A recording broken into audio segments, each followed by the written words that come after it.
All that talking you doing too much, my nigga, please just pray for me.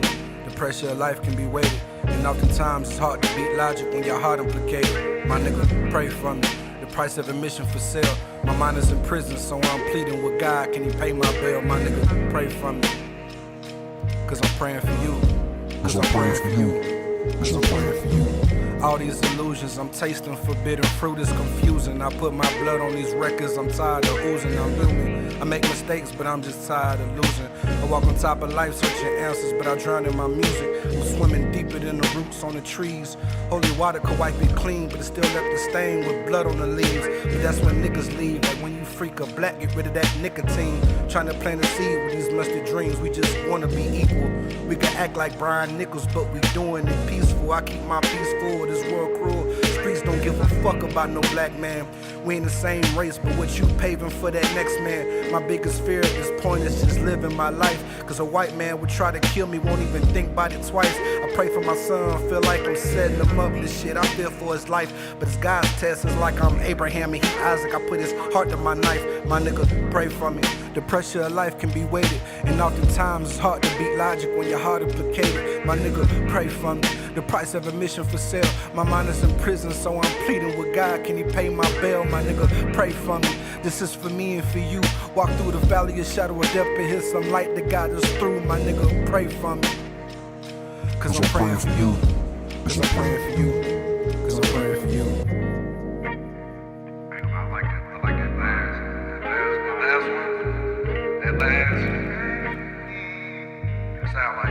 Cause I'm praying for you. Cause I'm praying for you. Yes, sir. Yes, sir. Let me bring my guy in. Where is this shit? Hold on. Add him to it. There we go. As usual. I don't like myself on that side. Let me move to the right. Go ahead on, man. Move to the there. Under your BI. There it is. There it is. Let me give me some light. Give me some light. Oh, that's too bright. There it is. How y'all doing? Let me get my name back up there, cause. All right. So did you came up with your moniker for Yes, sir. Round? Okay. Let me add myself. There we go. There it is. Let's move that there. Hello and good evening, good afternoon. We are back again. It is ESP, back to business. And if y'all know what it is, then y'all know what we gotta do. Gotta give them that usual. I got me a little bit of it's fight night, brother. It's fight night. So I got me a little bit of Casamigos. You know what I'm saying? Casamigos. But again, as usual, we gotta give them that usual. So fuck it, let's do this shit. No disrespect to the politically correct, but we need that extra seasoning. If it's worth doing, you know it's worth overdoing, baby. Let's go ahead on and sprinkle it, man. Yes, sir. Let me go ahead and give y'all a little bit of the intro, because again, y'all gotta hear this shit. If y'all don't hear this intro, then it's not the show. So.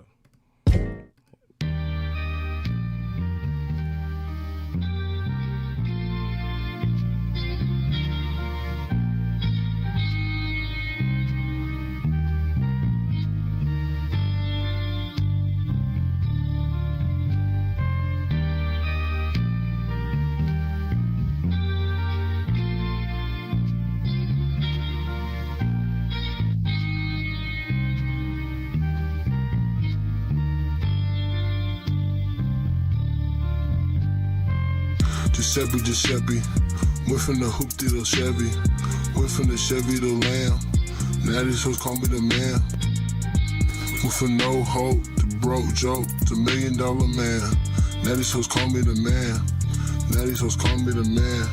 Giuseppe, went from the hoop to the Chevy, went from the Chevy to Lamb, now these hoes call me the man, went from no hope to broke joke to $1 million man.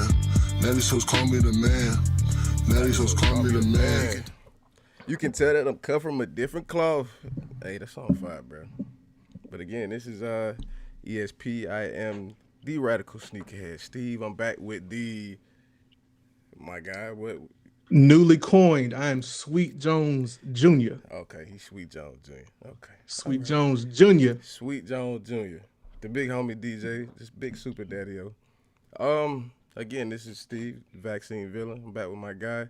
We this week, man, we're gonna do a Wildcat roundup. So if y'all checked us out this shit, what was that, like sometime at the beginning, first few episodes, we did like this whole HBCU thing, and you know what I'm saying, we shot the shit, did whatever else. It was pretty good. But this go around, we're gonna bring in, one of our guys who has actually graduated from, the Fort Valley State University. I ain't gonna do too much with the intro so far because we'll get him in here, but big supporter of the show. We actually appreciate my boy, here every week with us. So we're gonna go ahead and bring Mr. Guard Your Baby Mama. Guard your baby mama. We're gonna bring him in. Yes, sir. Yes, sir. What's up, man? What's up? Was that with it, fool? Yes, sir. My boy, I ain't heard Guard Your Baby Mama in a while. Exactly. Guard your baby mama. Guard your baby mama. Big trap, dog.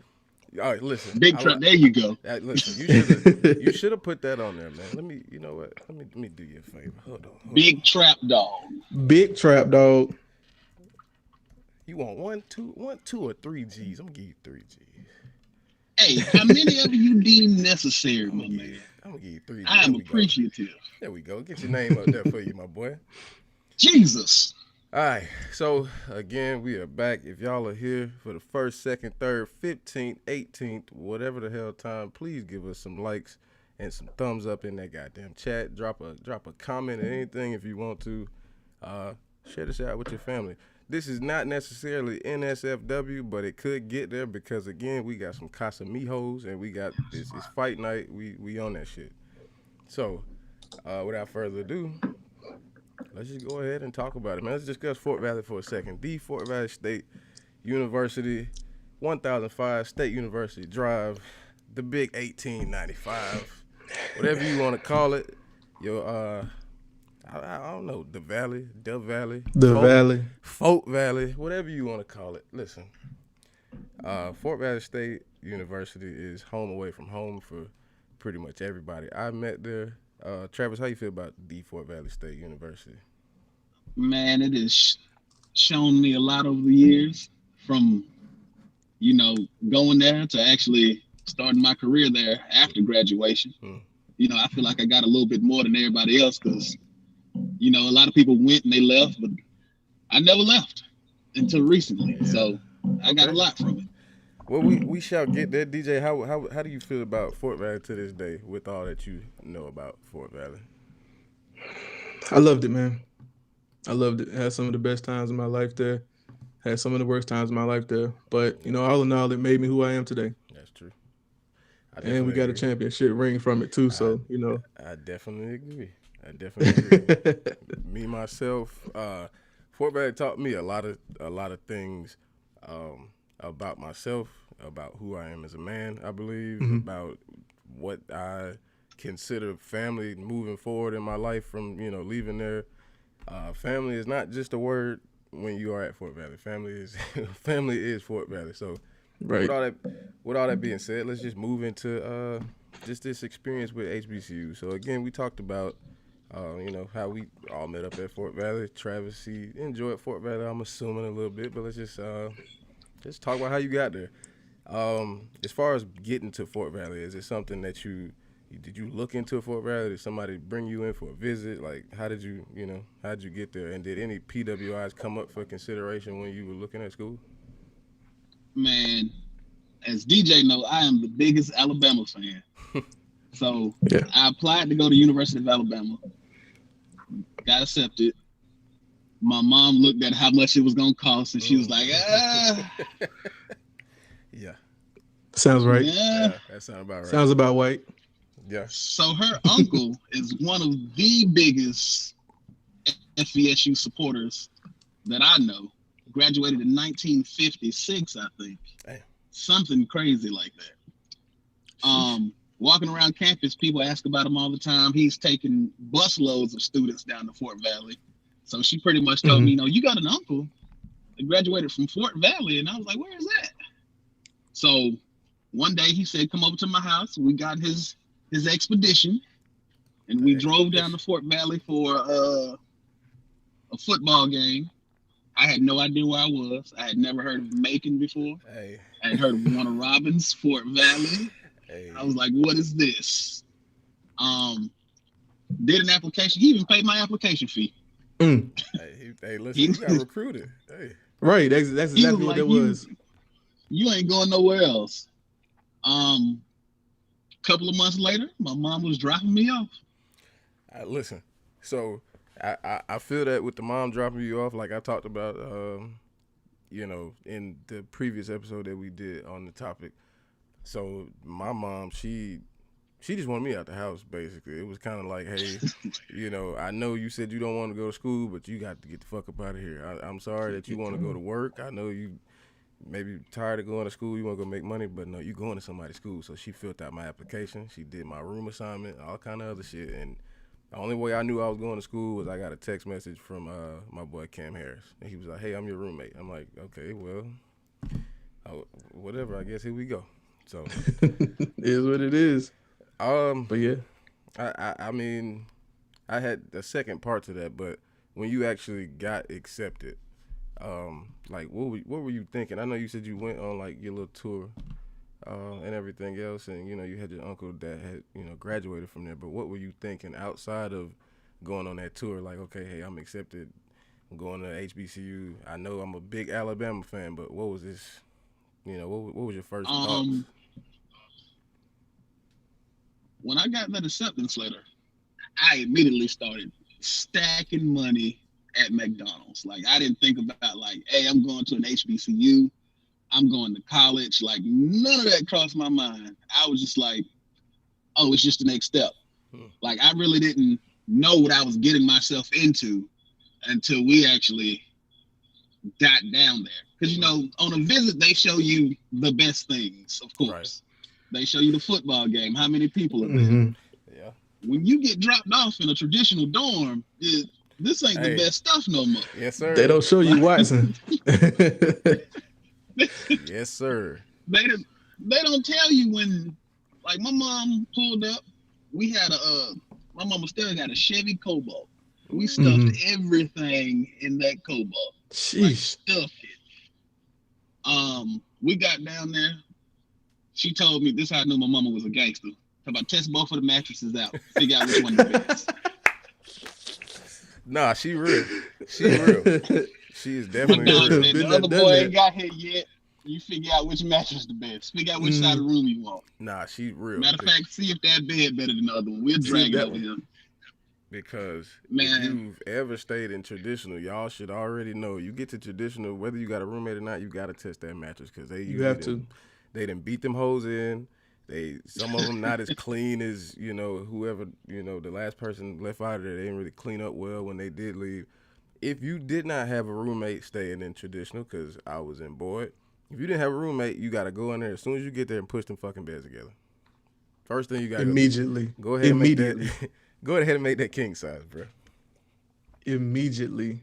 My man, I ain't pushing together. I made a sectional. Okay, well, listen. You got your bed on one side and you got your futon turned the other way. I feel you. I made a sectional, Steve. I don't know what I was thinking. I was like, yeah, this look cool. Let's try this. Let's try it. So you had like the parts you slept on, and then you had the phone, the chips, and whatever else you would have needed access to while you were asleep. I had my couch area because I ain't want everybody sitting on my bed. I feel that. I definitely feel that. Yeah.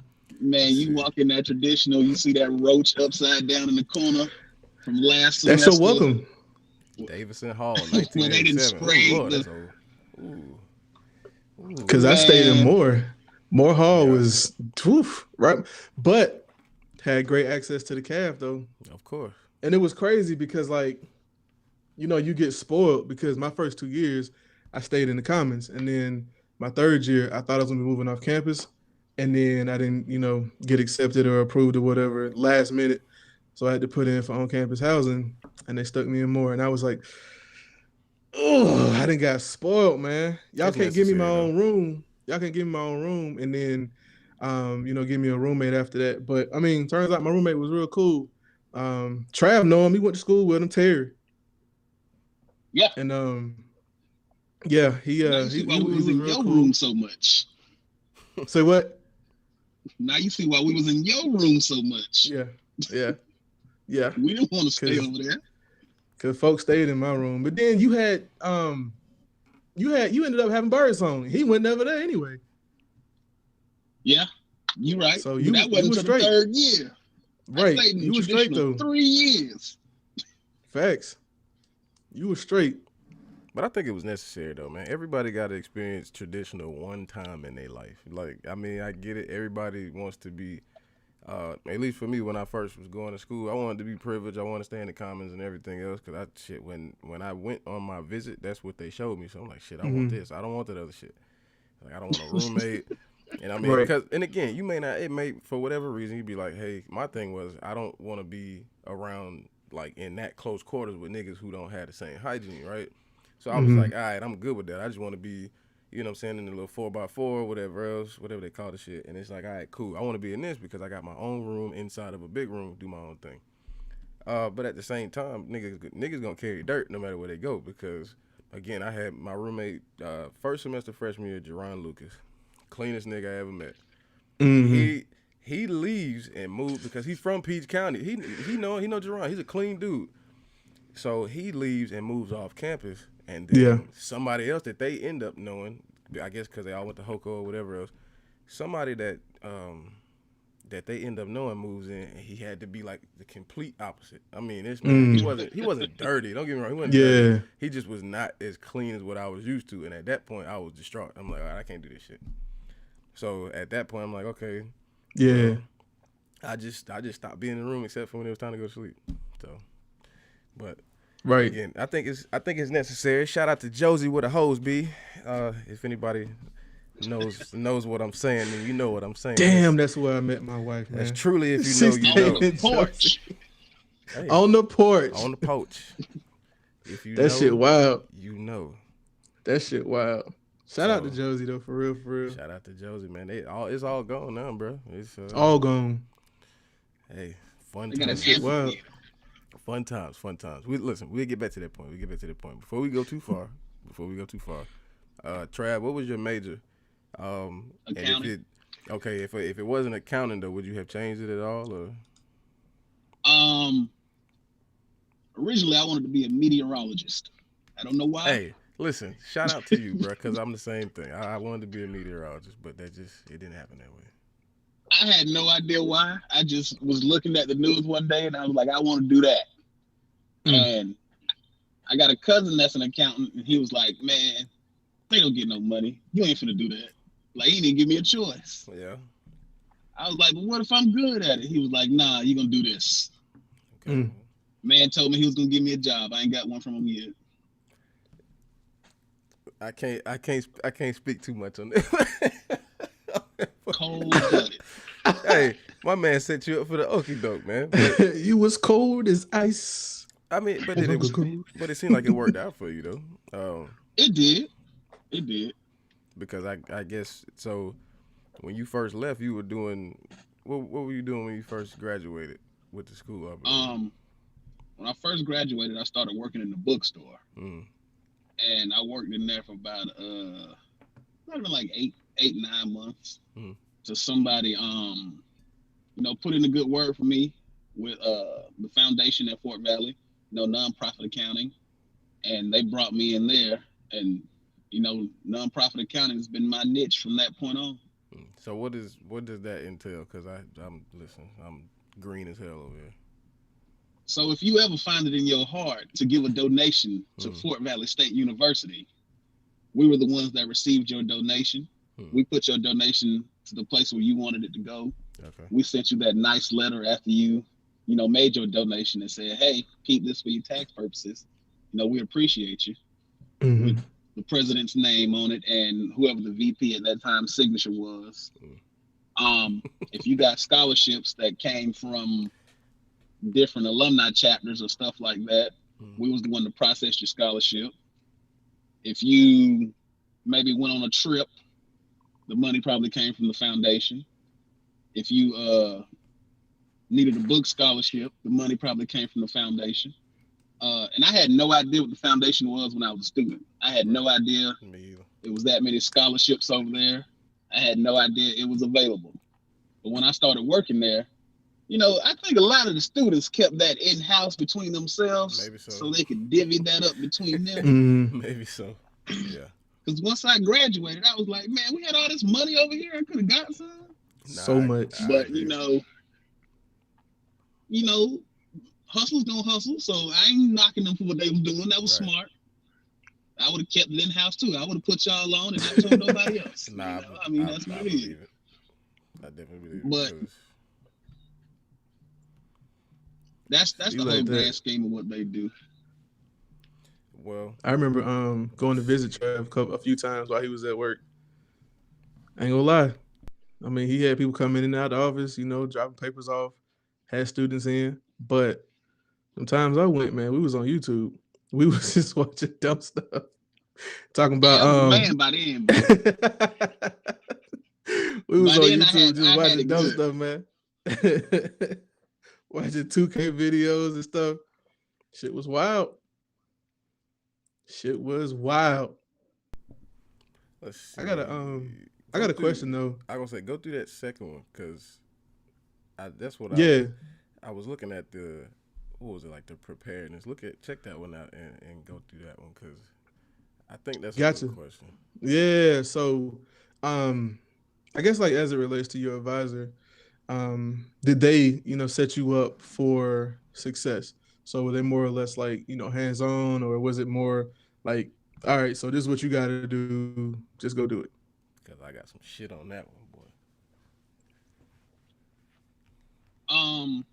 So Mhm. while I Yeah. was there, we had two different ways of doing it. So when I first got there, we had Mhm. those first set of advisors that didn't do nothing. You know, the ones that Yeah. was like they were in the building with Mama Simmons, but they wasn't doing what Mama Simmons was doing. Shout So out to they Miss just Simmons. sign you up for whatever and they ship you out. Yeah, because But by the time we got into our major, we had advisors that actually taught our classes. So they knew what you should have been doing. They knew what you needed to be doing. And they sent you in the right direction rather than those first set that just like, hey, you want to sign up for African American studies and super English and you're an accounting major? Why not? Go do it. yeah, It's your money. But Mhm. by the time I got to the second set, they was like, if you need an elective, you can take an elective in the business department. Right. It'll set Right. you up better down the road than Right. going to take super weightlifting just Right. because you need one more hour to get financial aid. Like we can Mhm. get you something over here that'll give you the credits you need and it'll help you. I Right. definitely So had that. I've heard a lot of people have problems with them advisors. Yeah, It's people still have problems with them advisors now. yeah. Listen. That's wild. I don't know about DJ, but I know that I had that issue with. I mean, I think I told that story before. As far as like, so let me backtrack before I do that. So with the College of Arts and Sciences, when you like a computer science major, IT, anything like that, you have. I guess they just didn't have as many teachers or whatever, so they kind of was like, they was just pushing students through, doing whatever the hell they wanted to do. They had their favorites. Every department does have their favorites. So certain people, they're gonna make sure they're good. Certain people, they kind of just like, hey, Mr. Cyprian, you know, let's talk about your, let's talk about your schedule, whatever else. But then certain times you go up there and it's like, okay, I forgot I even had to deal with you. Let me see if I can, pencil you in or whatever else. So you get there and they just like, okay, well, let's see what you took. They go through, you took this, you took this, you took this. He's like, okay, well, what you want to take? And we're like, bro, I don't fucking know. Well, let me see your balance sheet. Get the balance sheet. Well, okay, we got this, you got this. Well, let's just put you in here. Let's put you in here. You go through, like, all right, whatever. I got all kind of schedule conflicts and this and that. Well, let's just hurry up and try to get this done because, I got to teach this. I got to do whatever else. Like, they truly, at least in my situation, until I got close to the end, they didn't really have a hands-on approach. Even to the point where, and again, part of it was on me. I could have been a little bit more, involved. But at the same time, it's kind of like you don't know what you don't know. And then they'll tell you things, and you end up not graduating. That was my deal. You go there, and it's like, okay, well, I took this, and I took this. Do I need this class? And they say, oh, no, you did this already? Oh, no, you don't need that. Sometimes they don't even know what the hell they're talking about because they just really not in tune with the changes that's being made. So you get to the end of your college career, you didn't take something, and now you taking 9 to 12 hours trying to be full-time student just to get financial aid, taking 3 classes you don't need. Right. I don't know if that's everybody's experience. I doubt it. Obviously. That's kind of what happened with me also, because early on, I think I forgot who I had as far as like my first advisor, but for anybody who doesn't know, like Bishop Hall had a lot of issues itself, just the building. So we were sitting in class one day. I had Miss Spikes. Forgot what class it was, but the ceiling just fell in. Like the whole ceiling just fell in, and we had to like shut the whole building down. And then they moved us to Founders Hall, and by the time everything got situated and stuff, I had Mr. Dickey as my advisor, and he was like super hands on. But that was around the time that I decided to take a little hiatus from school. But he was like, if you want to succeed, if you want to make it through this program, this is what you got to take. I'm gonna make sure you get in this class. Mr. Dickey was super cool, but he was strict. He wanted to make sure that you knew what you had to do. He wanted to make sure that you was set up and that you was, super focused. But I just wish that I had him from the jump, because had I had him from the jump, things might have turned out a little bit different. But yeah, that was my experience with advisors. It was just a whole mess after Bishop fell in. All the time. Mr. Dickey was the department head, so right. You got a good one. Yeah. Everybody don't get that same. No. That same person that knows what you're supposed to be doing. Even working on the other side, actually working there. Man, I've seen working in the foundation. I'm not gonna say who it was. Working in the foundation, I've seen advisors write a check to cover somebody's hours because they told them they didn't need a class. Listen, I wish. I fucking so wish. Now you need this class to graduate, and you're saying, "Oh man, I can't pay for this. I don't have any more financial aid." Now somebody's writing a check to cover the class that you need because they messed up. That shit would never happen in computer science. Everybody ain't made to be advisors. No, not at all. Nah, I feel like they should have something that they put them through to say, hey, like, y'all need to be able to do this or that, or at least understand the course roadmap before they just make you an advisor.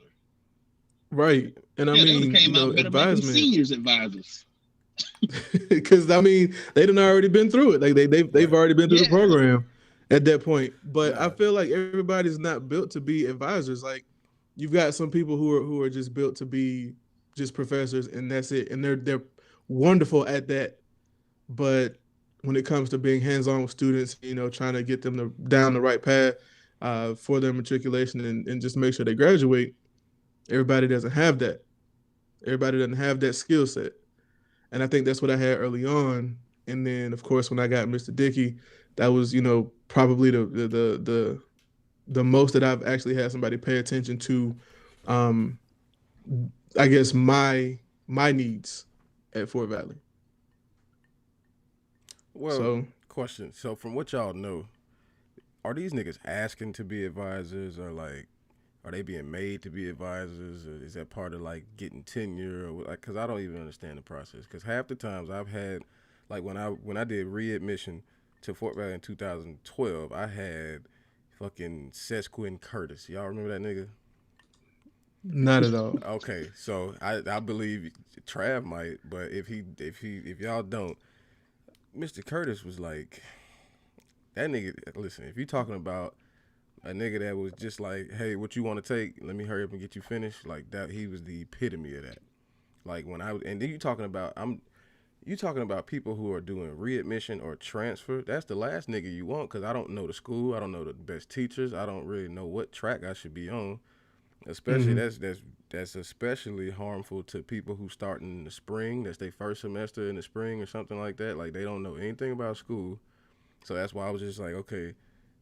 I mean, you gonna listen to them anyway because you don't know what you don't know. So it's like, that's why I'm wondering, do these people ask to be advisors, or like, are they making them be advisors, or what? I know in the business department, they made them be advisors. Okay. So the two accounting teachers, they split you up A through whatever half the alphabet is. I do accounting, not English. I don't know. And the second half of the alphabet gets the other teacher. Right. So they just make them do it. But they were still better at it than the people you had when you were a freshman and sophomore, because them people didn't know nothing. Yeah. I agree. They didn't know how many math classes you were supposed to take before you didn't have to take anymore. Yeah. They just be like, well, I mean, you take it, we take it. Let's do it. Yeah. Like, Mhm. I agree. now I done took one math and I needed two, and I'm finna graduate, and they're like, nah, you missing a math. I'm missing a what? I think that's the classic college story. Like, you get down to the end, especially for people who had to switch advisors halfway through because they either leave or they move departments or whatever the hell they do. Mhm. It's like you have people, they don't leave the college, they just move departments. It's like, okay, Dr. Such and Such is over here now in engineering and shit, so they can't be your advisor now. It's like, okay, well, and that happened. I think that actually happened to me. My advisor switched halfway through because they moved to a different part of the school. I guess they were well versed in another subject, and they just said, okay, I'm about to teach over here now. Mhm. And it's like, it's no meeting of minds whenever you had a situation. It's like, okay, these are the students I was dealing with. This is who you gonna have. Like, hey, just go through, check it out real quick, see what they up to. Like, they don't give a shit. It's like, okay, well, they moved. That's not my problem no more. So it was more so of a handoff issue. I think that's a big part of it. It's a bad handoff issue because I mean, people will retire or anything else, just again, move colleges or whatever else, and now that they were in arts and sciences, but they're in ag, they just wash my hands. So I think that's part of it. Yeah. Since we talking about majors and advisors and shit like that, I do got a question. So I see that we've added like logistics and all that other stuff like that. Is there any majors that need to be at Fort Valley that we don't have over there right now, in your opinion, Travis? Ooh. Because I mean, I'm looking at a few things. So like, I was looking at trying to go back to school, and I'm just looking at different stuff. And there is like Grambling has cybersecurity as a bachelor's, I think.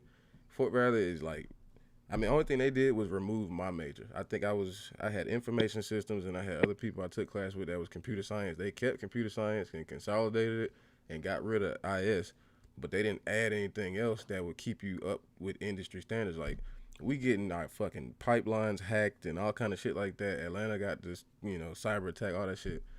Grambling has a cybersecurity bachelor's degree. Fort Valley is like, okay, we'll add logistics. That's cool. Like, nothing wrong with logistics. I'm just saying, like, these are, if it's supposed to be such a hot industry job, I think that's something we should add. But again, I want to hijack it. Is there any majors or any course tracks that you think that they should have that they don't? Just speaking from the business department, logistics was a pretty big one. So that is something that people can get into and make money. And I agree. For lack of a better phrase, not be as smart to be able to do it. Like, it ain't that hard, right. And you get paid for it. Right. But it's really on the departments to fight for what they want. Yeah. So I agree. If your department head is not going, your department head has to see the future, for lack of a better term, and know what's coming down the pipeline. So I agree. Our department head got changed to Dr. Japone. He loved logistics. Right. So he started fighting for logistics. Next thing you know, we got logistics. I think one thing Fort Valley does is, they do this thing where they sign these, they do these little photo ops where you see the president signing with another president from another university. So they try to set them up with partnerships. So if you can't get that here, maybe you can get that there. That's pretty much what CDEP is. It's a big partnership. So we had that thing with Gordon at one point, right? Yeah, we did. Yeah. What happened with that? Anybody know? I have no idea. Okay. I don't even think they're doing that anymore. No. Do not know. But the major partnership I can think of is CDEP. So we set you up here. You got to do this in 2 years. Right. You get your degree from here in 2 years. You go to Penn State, UNLV, Georgia Tech, and it's somewhere else too. I can't remember the last one. But you get a chance to get your degree, HBCU experience, and you get major PWI experience. So people come out of CDUP are set. Fort Valley has a minor in cybersecurity. Hey, listen, I'm old head now, so I didn't know that. I didn't know that either. Not knocking that. If anybody can take it, I think it should be a major though. Yeah, I do think it should be a major, just mainly because, like that kind of thing. The sooner you get started on that, the better. So of course, if it's a minor, you take those classes and you get to add it on. But I just think it would help you if you just get really deep into that kind of topic.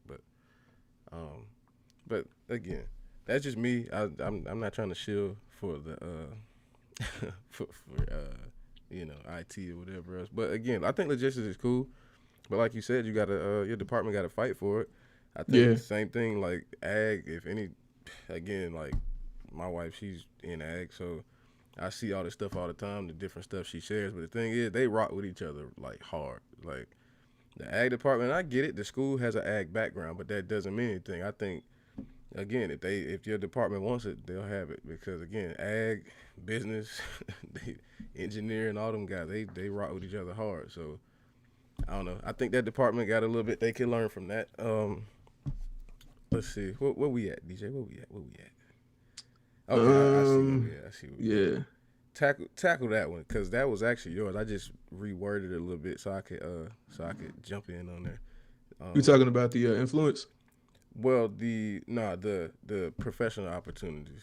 Oh, the opportunities. Yeah. So, I guess like in your experience, do you feel like you've been afforded the same opportunities that you would have been, I guess, given had you attended PWI? So if you had gone to Alabama or Georgia State, for that matter, do you feel like you've been given the same opportunities with going to an HBCU? Excuse me. So if you would have asked me this like 9 months ago, I don't know if I would have had the same answer. But so like 9 months ago in September, I don't know if that's exactly 9 months, but it was in September, I got a job with MUSC. So it's like Medical University of South Carolina. So it's like it probably is the major hospital in South Carolina. Mm-hmm. I didn't have a reference. I didn't have a shoe in the door. I didn't have somebody I know. It was straight off resume. Right. Yeah. So, and the resume don't say nothing but Fort Valley. It say Fort Valley work experience and it say Fort Valley education. Yeah. So you can do anything from Fort Valley. All you need is a shot. Right. True. And I believe plenty of people give you a shot. Now, there was plenty of times I didn't get shots at places I wanted to work at Porsche so bad. I tried like 4 times. I couldn't do it. I was so mad. I'm sure. But I never expected, like I did the interview for MUSC on the side of the road one day. I was just like, oh, y'all called. And next thing I know, they called for a second and a third. And I was like, wait, is this about to work? Like, right. Right. Y'all want me to come over there? Y'all know I'm from HBCU, right? And came in MUSC, hit the ground running. Fort Valley taught me, and not even the education part, the working part too.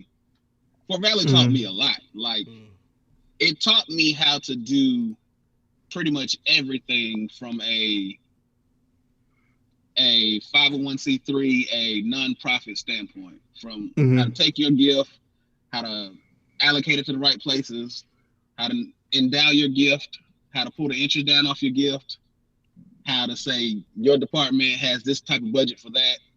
I pretty much had my hands in everything, even fundraising and putting on events. So where I'm at now, I have a plethora of knowledge that a person from a PWI who probably went into this job right when they graduated, they probably wouldn't have been taught all of the stuff that Fort Valley taught me from just work experience.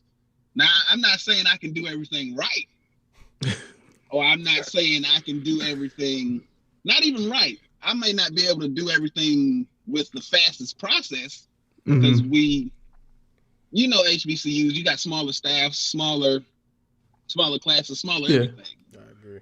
So I may not be able to do it as fast as they can when they had somebody, separated for each step of the process. But I can do the process, and I can do it just as good as y'all. Yeah. So, Fort Valley taught me how to do a lot of stuff. The job that I'm at now is teaching me how to do it faster. But even in that, we're in staff meetings, and I'm like, hey, maybe y'all didn't think about it from this standpoint. And so they're looking at me like, well, he's kind of right. Let's stop and think about that. So if you do what you're supposed to do at HBCU, can't nobody stop you. Like, you're going to stop yourself if that's not what you want. I definitely agree. If you go in there and you speak to these people confidently, no matter how you look, you got a beard, you got locks like DJ, it don't matter how you look. If you go in there and you speak confidently, you know what you're talking about, you show up on time, you get your work done, and you provide positive ideas and different things for them to do to push their university or their whatever they're doing forward, they're going to welcome you with open arms. Right. You just got to want it. Yeah. Mm-hmm. I agree. That's real. So because of what you were saying, so I guess my another thing that I was thinking about, a lot of times, not necessarily that you can't, get the same opportunities professionally as you would at a PWI, but just more so, sometimes I think as HBCU students, we psych ourselves out because we don't see it. Like, I mean, again, it's kind of like, you can, I can come in here, I can bust my ass, do whatever else, but people don't get to talk to people like you. And they don't get to talk to, again, I keep bringing up Onisha, but they don't get to talk to somebody like her who is doing everything she's doing with the USDA with 1 degree. People think you got to go get like a master's and do all this other stuff like that. But again, you're successful right now. You've held down a consistent job with the university until you wanted to move on. You move on. Now you're doing your thing with these people, I assume in a corporate setting. And even in that corporate setting, you're like, okay, we just don't see that kind of stuff. You get the same, like, few people that come back to Fort Valley and they talk, but they don't, like, the professors that I had when I was taking class, they would show, like, oh, yeah, you can come from Fort Valley and you can do this and that. And it'd be the same person all the time. No disrespect to those people, but it's always the same person. They don't show you, even, like, you're just your, I don't know, just your everyday people. They may not be like this super successful C-Dep ass nigga. They may just be like, hey, they came out and because I guess let me rein it all in. For some people from the towns that they come from, they don't really like. They may be the superhero back home, and they may be like $55,000, right? They don't get to talk to those kind of people, and so for you to be making 55, 60K, and you go talk to these people, they be like, they could be from Macon County. They be sitting there and be like, shit, all I know about is my daddy tractor and this and that shit. I can make that kind of money. That'll take care of me and whoever else. But I just feel like maybe that's something we could all set up, like just to go talk to, because you don't ever know who you're gonna reach. I think that's what I'm trying to say. Like some of these people, like just having that, that small influence, be like, hey, you may not leave here and be rich, but you'll be able to take care of your family. And I think that's also an important side of it, as far as just, because professional opportunities for some people would, it's a big thing for other folks to be like, okay, well, to them, they just went up to be the manager at Tyson or wherever the hell else up the road. That's a big deal for them. They're like, shit, I take that. You know what I'm saying? I take that shit all day. Nobody's saying that you're going to, leave here and be rich, but just I think they should honor all levels of success. That's where I'm at with it.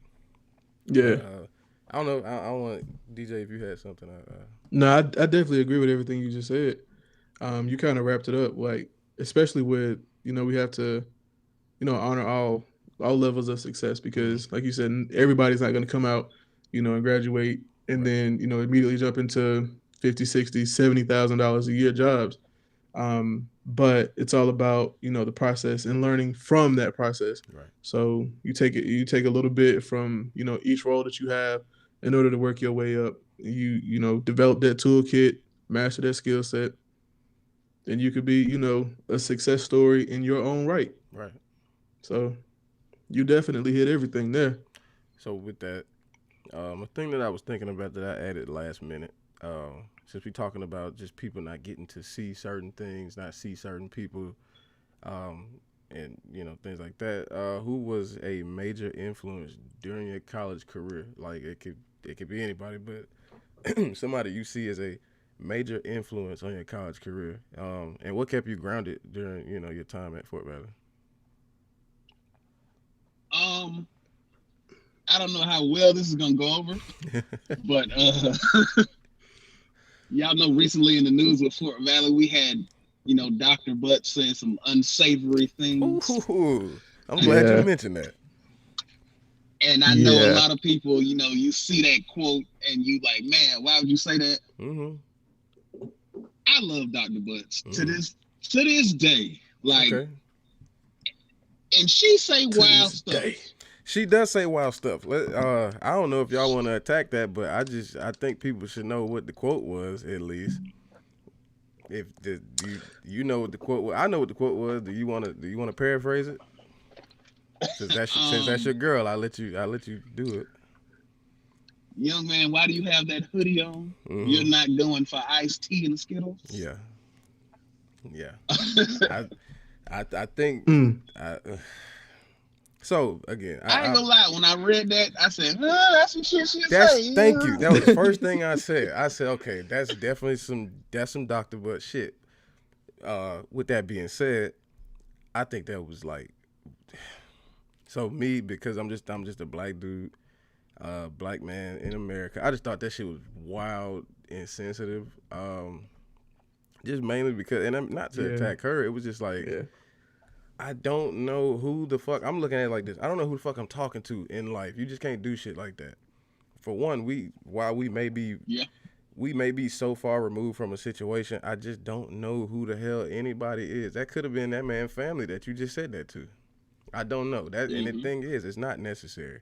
Because when I took her class, she was always like that. So if it had been anything underneath that, I probably would have been like, it's Dr. Butts or whatever. Because she did me like that. I had on, I'm thinking I'm a fucking hipster. I got my earrings in and I had my damn Drake Howard hoodie on and shit like that. This ain't Howard. Why the hell you got that shit on? They got all kind of take it off. Take that shit off. They got all kind of Fort Valley shit in there you can wear. I said, ma'am, it match my shoes. I don't give a damn if it match your shoes. They got this and that. I said, okay, but it's another black college. That shit inside out. Right. I said, but it's another black college. Why can't I just rep another black college? Well, you at Fort Valley State campus. I said, okay, but the whole thing is about exposure. Why the hell can't I rep another college? I said, I go to Fort Valley State, but when I go anywhere else, I may wear a Grambling thing. It's just, I'm just representing HBCU. She wasn't trying to hear that shit. So again, it's Dr. Butts. I get that. I just thought it was wild and sensitive. I don't know what DJ thought, but I got to kind of echo Steve. I mean, like you said, that she may be, one of the biggest influences for you while you were there, but that could have been, second, third cousin, and that shit could have still been sitting on them, or it still could have just been, I guess, like emotionally traumatic to wear a hoodie outside, and have somebody come up to you, and it more than likely came from a good place. Right. It more than likely came from a good place. You hope so. But it's a different way to say that shit came out of her head. Yeah, I'm trying to do right. I'm trying to do right by her because I'm not trying to like completely degrade her. But I'm just saying that. So I get. Let me back up a little bit. The reason that I didn't feel like it was coming out of a good place is because I've taken her class. And I know that some of the shit that she says, she is intentionally trying to fuck with people when she say it. So because it's Dr. Butts, it was like, oh, that's Dr. Butt shit. But at the same time, yeah, that's some Dr. Butt shit. She was trying to fuck with this nigga. And it might have came out bad, but it's like, you thought about that before you said that shit. You didn't just, because you don't put that sequence of shit together without knowing what it means. That's just like, I ain't appreciate it when I saw it. I was like, okay, I don't know if she gonna get some type of reprimand or what, but if she still has her job, she should be thanking her stars because in the climate that you in, like that's not, again, I know people talk about cancel culture or whatever else, but with the climate of just the way shit is right now, you lose your job for that anywhere else. If it's not Fort Valley, you lose your fucking job. I don't care what you say, you lose your job because they gotta make an example of you. I'm I just saying. completely agree with y'all. She wasn't supposed to say that shit. No. And I Wow, was man. looking at it, and I was like, no. Like, no. Like, when I seen it, I was like, oh, damn. Like, come on now. Yeah. Some wild shit, man. That's some wild shit. And it's just like, this is like, you post Rayshard Brooks, you post George Floyd, you post like all this stuff when these people are sending their kids to an environment where they think that their kids wouldn't have to worry about that kind of shit, right? Just because it may not be somebody about to gun you down or whatever else. Just the mental aspect of it, of I can go somewhere and send my kids somewhere that they have people that look like them, care about them, won't say that kind of shit to them, because that verbal warfare is the kind of shit you deal with if you was to go to University of Alabama. And you sit there like, okay, these people, you got like TikToks or whatever else. And like, you remember when, what was the little anonymous shit that they had going on campus where they used to post people's business on that shit? That's the kind of shit you deal with at the other schools. And you'd be like, I shouldn't be dealing with that at Fort Valley. It's just like, okay. And again, if there's anywhere else you lose your job, I just feel like that's just too charged up. Like, even with the Trayvon Martin situation, that's a lot of times, that was the first time for a lot of us where we felt like we had a direct impact on shit. Like, everybody was out marching, they had their hoodies on. It was like, that was the first time you felt like you had a hand in the situation. I'm about to create some change. I'm about to do whatever. You don't take that situation and turn it on nobody like that, because they not thinking about that when they come to class. They just, I just got a hoodie on. Like, they just got a hoodie on. And again, bro, it's cold outside. Right. And again, that's Dr. Butts. She did it to me when I had my earrings. Shit's strange to me. Just got my ears pierced and shit. You ain't in the club. You ain't know this. You ain't balling. You ain't like, okay, you don't have to go overboard. If you don't want me to wear earrings, just say that. Because I feel like if you telling me something about a professional environment, you have to embody all of the shit you saying, and the stuff that you doing doesn't work. When it comes to you talking about a professional environment, just how you approach people and the language you use is everything they need to be, everything they need to know. Because everybody's professional environment ain't the one that you used to. And this whole hot professional dress, no earrings, listen, if I'm a creative director for fucking Vibe magazine or whoever the hell, this is how I dress. I dress just how I am right now with my earrings and my tattoos. Everybody's professional environment is not the same. So that don't really hold too much weight. But again, I get where she coming from with some of that stuff. I just thought that shit was wild and sensitive. But I don't want to hijack at the same time. I ain't want to hijack it, but that's where I had to go. Yeah, I gotta give her. I ain't like what she said, but I'm gonna give her props. She definitely took care of me. I can't tell you nothing less. Coming in accounting 1, the first time I met Dr. Butts, she was still Miss Ivory at that. No, she wasn't. She was Miss Butts. But we called her Miss Ivory at the same time. I had on an Army t-shirt, pair of black pants, black forces before they was Robin shoes. Hey, that's facts. Black Air Force activity. Yeah. Bruh, it was 8:02, bruh. Class started at 8 o'clock. And she already knew my name. She said, Mr. Bowens, are you early? I was like, early? Early for what? She was like, early for Thursday. It's 8:02. I see you then. And don't come back in here with that t-shirt on. I was like, dang. Well. So from that point, I just knew, we had to be on your P's and Q's when you go in there. Your phone go off, you go in there, it's 10 points off your final grade. Oof. I had a dude come in with a Tennessee sweater on, turn that inside out. I mean, it was at the point she gave us a problem one time, and she just wrote the beginning of the problem on the board, and she was like, this the test. Give me the rest of the steps. And I was like, what? Like, we was in there getting like 30s and stuff. Yeah. I got an 80-something, and it wasn't, she didn't give us that test to break us down. She gave us that test to be like, y'all come in here, y'all talking and stuff. Y'all don't know as much as y'all need to know. Right. So let's go on back to this beginning of where we at and figure this out. So from that standpoint, working in NABA with her, she was the National Association of Black Accountants, the chapter we had at Fort Valley. She was the, I can't think of the word, but I'm gonna call it a chaperone for now. She made sure we went to the conference every year. You know, Mhm. she rented out the bus, you know, money out her own pocket.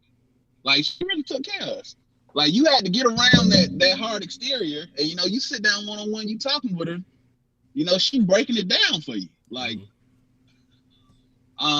even to the point where when I was getting ready to leave Fort Valley, and I had never negotiated a salary before, I was open enough to go over there with her and say, hey, this is what they finna pay me. How do I negotiate this? When I tell you, she broke it down step by step by step to me, what I need to say, what I need to write up, what I need to be able to answer. Because they gonna hit you with this when you say that. So you need to be able to say this. And I got what I wanted. And it was all her. Like, Yeah. even when it was personal stuff in my life, I could go and talk to her about. So no, that's dope. So yeah, it she was shouldn't have said that shit, but she loved me. I can't say nothing less than that. She loved me. So it was more so of she made you prepared. She had you prepared for life, essentially. Not just, you know, the professional world. She had you prepared for life, because you take professional skills outside of the workplace and you can still implement them in your regular life. So she had you set for all of that, and then some, you know, of course, with helping you with your personal life, while making sure that you were taken care of, you know, with negotiating salaries, with being, you know, to be on time is to be late, and to be early is to be on time. So she had you set with all of that, but it was just the comments that just got to be turned down a little bit. Yeah. Brother, I saw this lady in Target one day on a Saturday. I had on some sweat. Y'all know how we dress. It's a Saturday. You in college. You got on sweatpants. Right. Whatever. I'm with a young lady.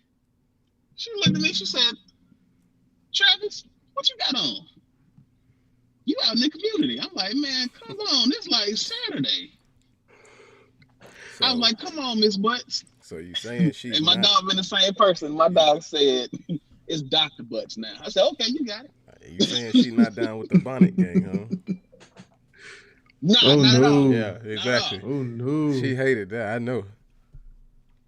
Oh no. It was Saturday at like 7 o'clock in the evening, and she was dressed to the T in Target. Yeah. That's So wild. she made sure you was on your P's and Q's wherever you was at. Her thing was, you don't know who looking. And I guess that should have rang back to her when you don't know who looking when you said what you said. Yeah.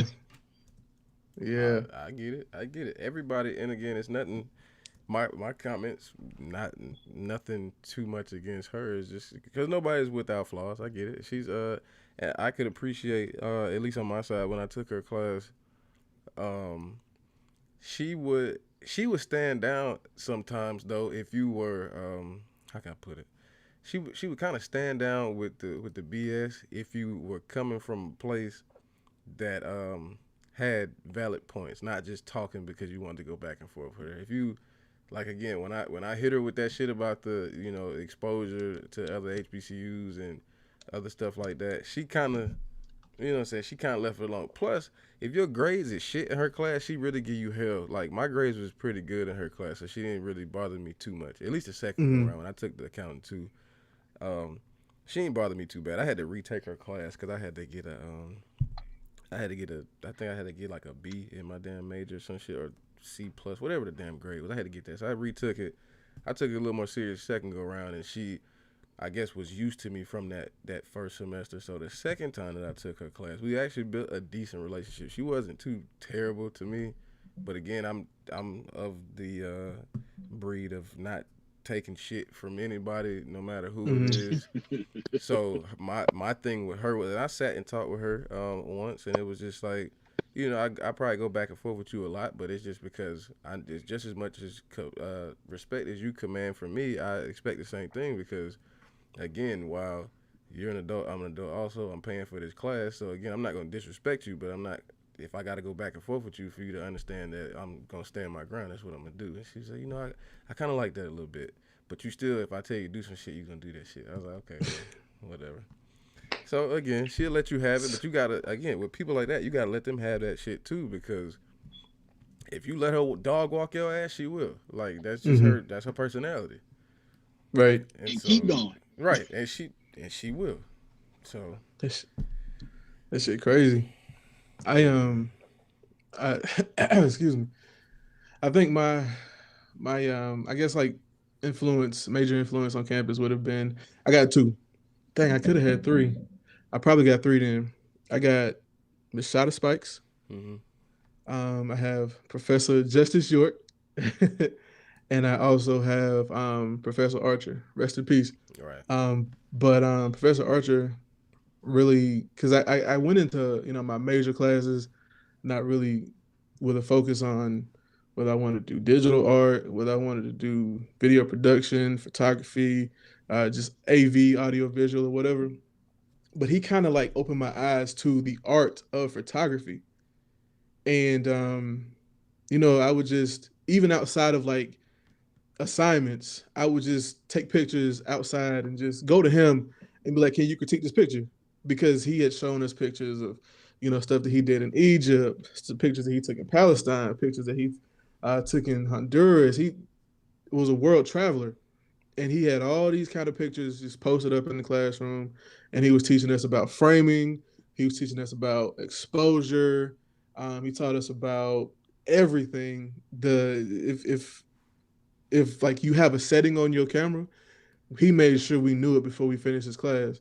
And like I said, I would just go to him with like just different pictures that I took because I wanted to make sure that I don't know, like I guess I was just trying to impress him because he was, just who he was.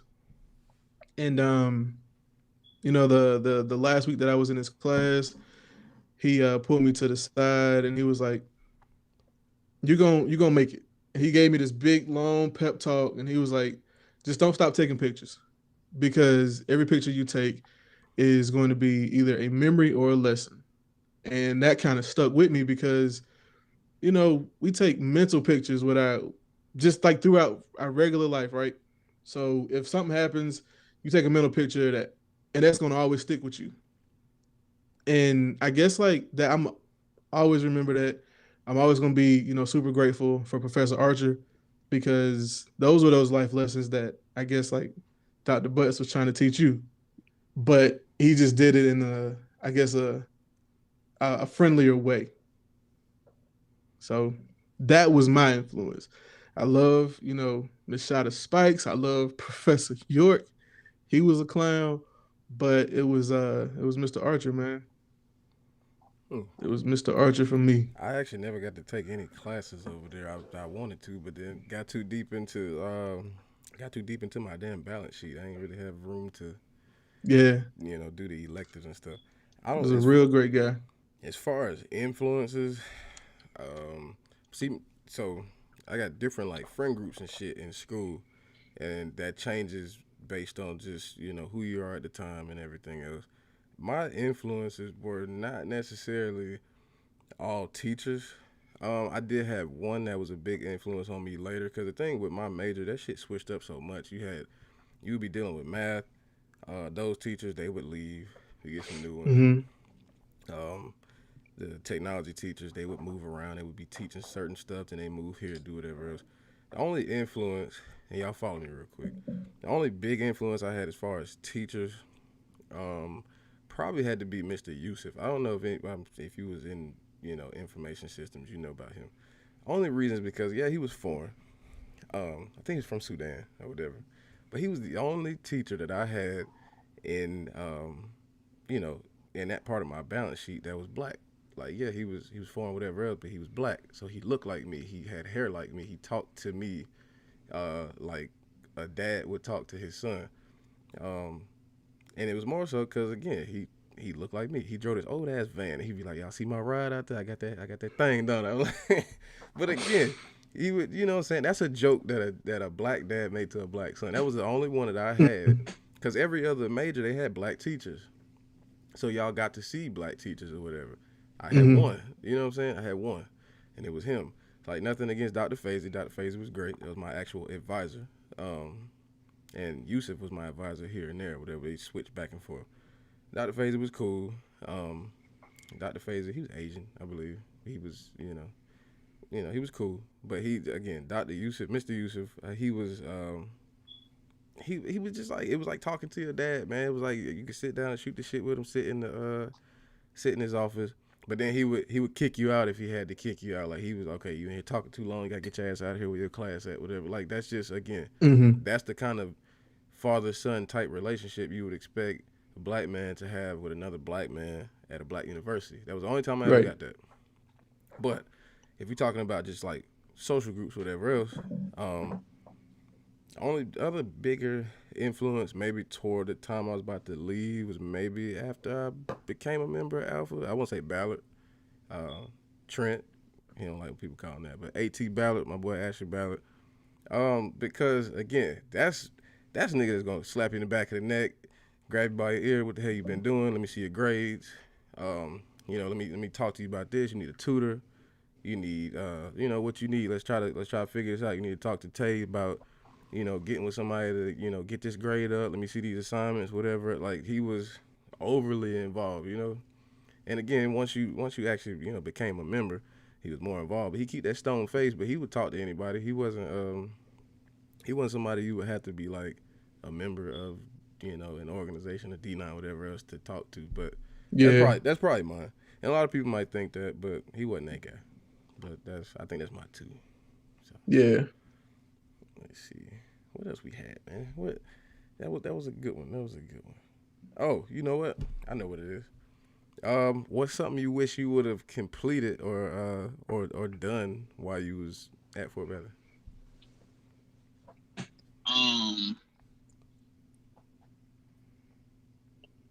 And that could be with anything. That could be any organization you should have joined, any trip you should have went on, any trip you shouldn't have went on. I don't know, anything. Bro, I should have played football. Okay. And so we got some parts of Fort Valley that I don't like that much. Mm-hmm. I knew you was gonna say that. Bro, as a freshman, bro. I knew he was gonna say that.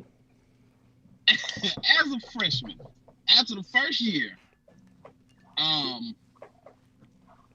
they do the walk-on times. Mm-hmm. So they're like, hey, if y'all want to be walk-ons, practice at 5 o'clock in the morning for walk-ons. Right. This is when you need to hit the weight room. Bro, the first day, we lived in Boyd, right by the old gym.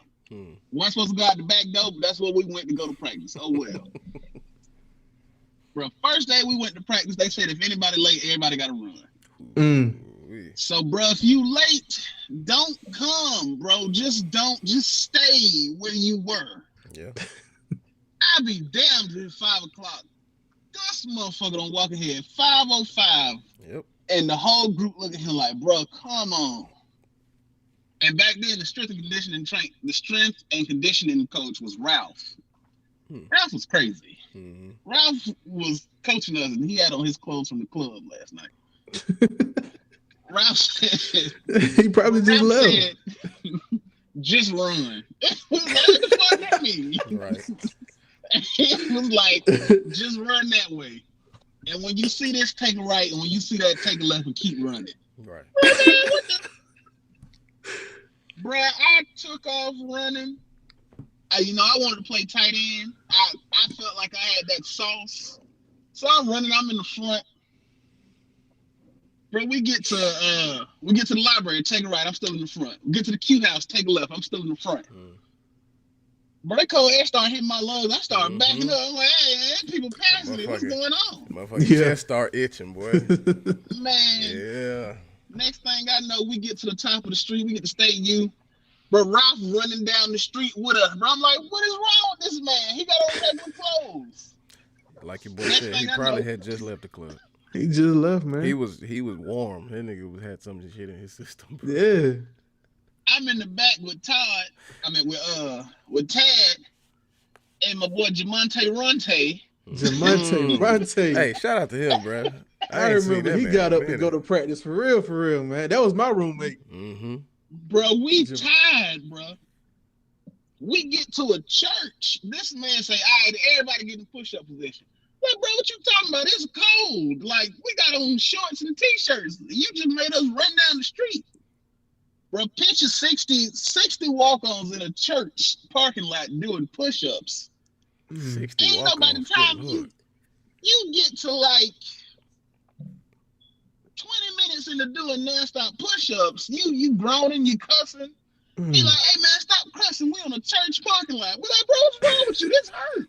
Like, you tripping. When I tell you, bro, looked at his watch and said, oh shit, y'all finna make me late for my next group. And took off running and left us. Damn. Yeah, I would have went home, bro. I'm sorry. Bro said, y'all find y'all way back. Y'all know where it's at. I would have Y'all been better make on it my back to way the home. gym. Y'all better finish. Nah. So after that, I felt like it wasn't nothing they could do to me after that. I was like, okay, I can take that shit. Yeah. These folks got a new coach. The new coach said, all right, no more of this. We got to come to one walk-on tryout. If you don't have a physical, you can't come. Bro, we've been coming here for weeks, I bro. say that's almost everybody, bro. Bro, we've been coming to practice for weeks for you to tell us the next day. Right. You got to have this. Now, they wasn't fronting on us about no physical when we was coming to these workouts. Exactly. Right. And that The means next day, you say, we need this so we can't come out here. that's Fort Valley Sports for you. When I tell you folks trying to sneak into the workout, they stopping you at the front. Like, man, this some bull. That's Fort Valley Sports for you, because Where your documents at? They had me and your boy looking like some whole asses out there when they talking about starting that baseball team and shit. Yeah. I went because I had my refund. I was like, shit, I'm finna get out here with it. Well, I went and got me a glove. I went and got me like some shit to practice with, all that shit, bro. They canceled that shit and didn't even say nothing, bro. They was about like nothing. It's like, oh yeah, shit, bro. We gonna try out for the baseball team, bro. I'm like, all right, cool. So we like, let's go throw and do whatever else, bro. They canceled that shit and said nothing. We was like, okay, when the tryouts, bro. They no email, no nothing. It was just no more. I'm like, bro, I'm glad I didn't go get this goddamn physical because I'm sitting out here looking stupid. Exactly, because I remember you talking to me about that. Mad about that, bro. I'm at. We knew we could. I'm at the park running sprints. Like, we knew we could help the team, bro. Yeah. Thank you. And that was the thing. I'm like, bro, I know I got talent to play. I know I can fucking play. Bro, we played 7. DJ remembers how much we played 7-on-7. Yeah. With the football team, bro. Yeah. And at this point, I knew I was good when folks was like, they was at the park doing that shit. Bro, I heard somebody from the football team was like, watch bro right there. He play tight end. He gonna get open across the middle. I'm like, bro, who are you talking about? You talking about me? So I was like, oh, I got the sauce, huh? Like, I can. You should have, bro. Man, them folk hurt me. I ain't gonna lie. They hurt me, boy. It's the truth. That shit was wild. It's definitely the truth. Same thing with the baseball team. DJ, anything you wish you would have, man, you know. To be honest, man, I should have stuck with ROTC. We went to FTX, right? My freshman year. Went to FTX, and I got out there, you know, did everything that I was supposed to do. FTX is field training exercises, by the way. We went to Fort Benning in Columbus. Got out there, did everything I was supposed to do. But in my mind, I'm thinking like, damn, am I really here for me? Or am I here for my daddy? Because be like that. My dad was, you know, military, my older brother military, and it was kind of just like pushed on me. He's like, you gonna commission, and you know, your older brother just non-commissioned officer.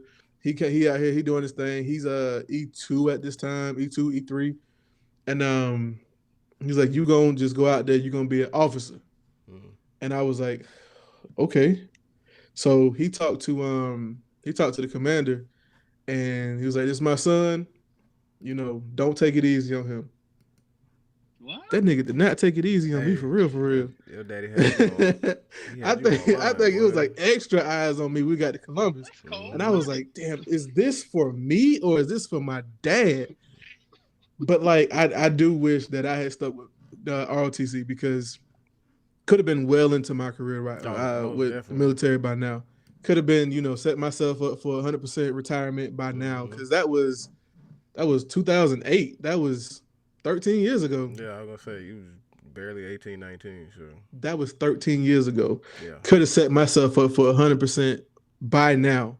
But I just felt like, you know, the pressure to, I guess, like, show everybody like, my dad's this big sergeant at the time, and he's like, I got to go do what he doing in ROTC. I was like, nah, I don't know about that.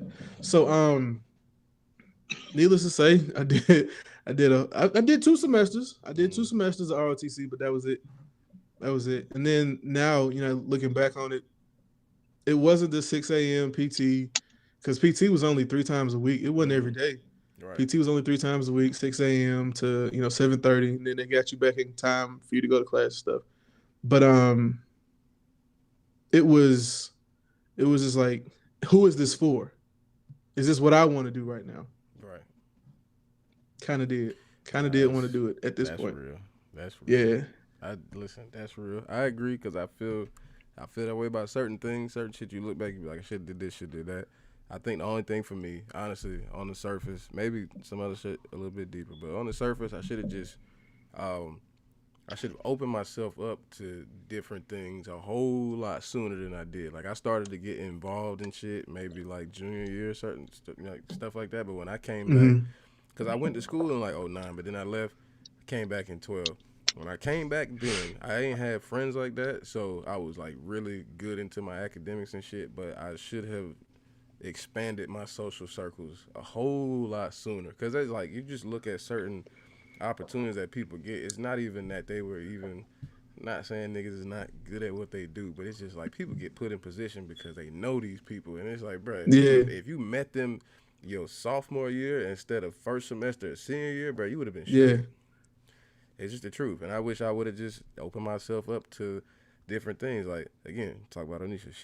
She told me, I knew her way back, but she told me about like ad communications and shit like that as I was about to graduate. I'm like, bro, I don't have time to go backwards and do that over again. Like, the money getting low, his Pell Grant is expired. Like, this shit's over, bro. I gotta get the hell out of here. So looking at that stuff now, I'd be like, okay, I didn't know this about ag. I didn't know this about management. I didn't know this about HR. Like, I should have just, I wish when I got back, I would have just, just sat down and did my real research on like career paths and, tracks of, different majors and shit like that. Look at all the different balance sheets or whatever, because some stuff you don't know that you really align with that shit until it's too late, and it's like, okay, now you're doing shit you don't like.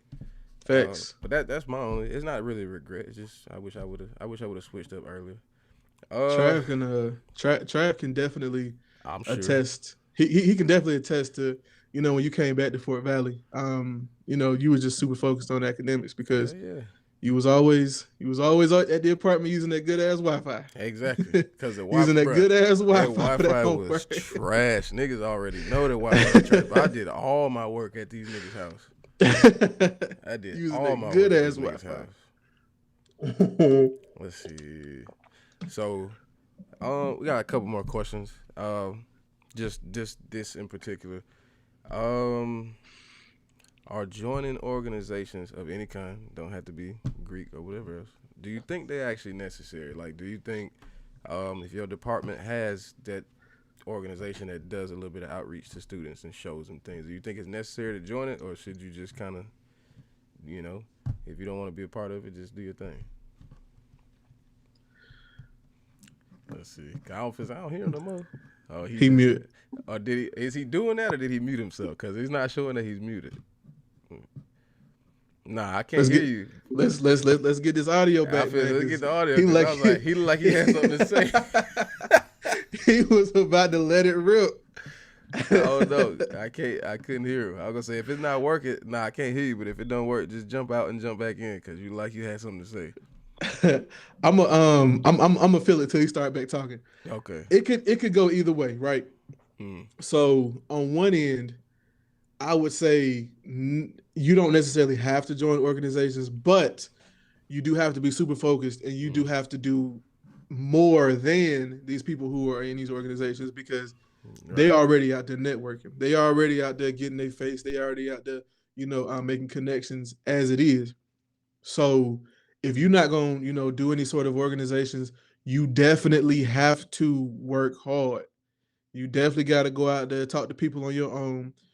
But, on the other hand, if you are in these organizations, you go on these trips. You are always at conferences. You are always at, different activities, especially with different schools.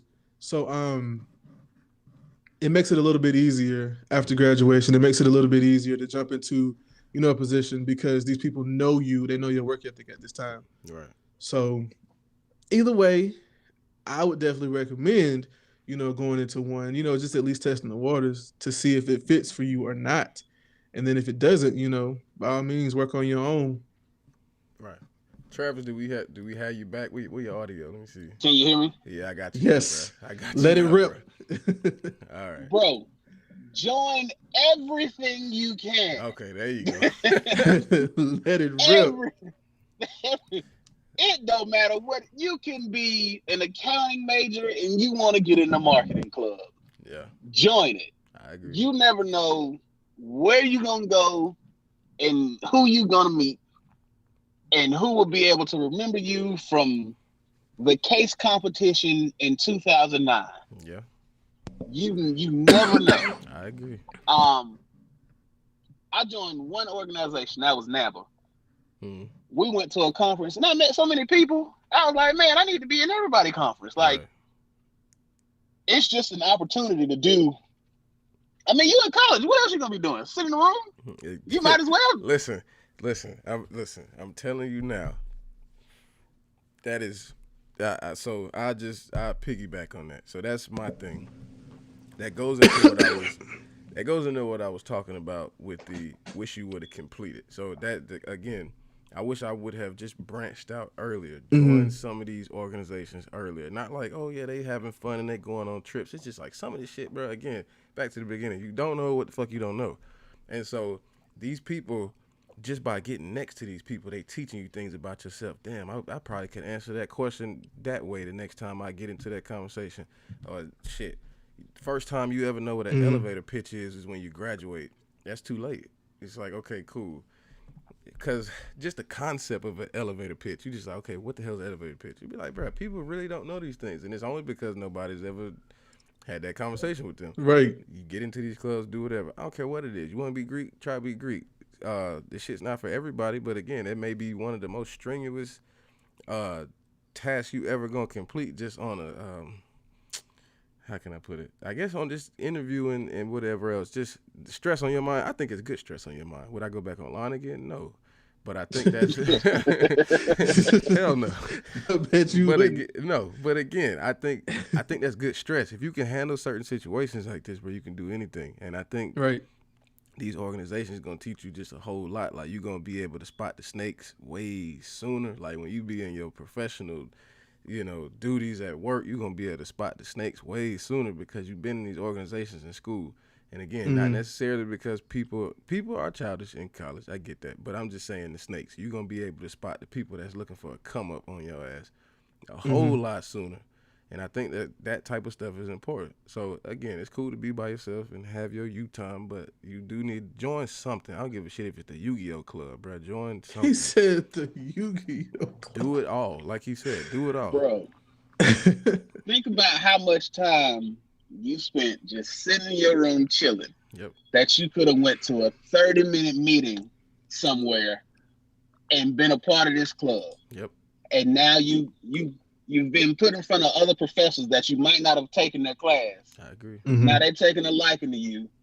Now they say, well, hey, I know this person in NASCAR. We can try to get you plugged in with them. I know this person in Google. We can try to get you plugged in with them. I feel like those organizations, those clubs, all of that, it's exposure. Yep. Right. It's an interview every time you meet somebody. Exactly. Yeah, and that's what I was saying. It makes it easier. Like exactly. You definitely make those connections, and those connections are essential. Once you are ready to join that profession. So.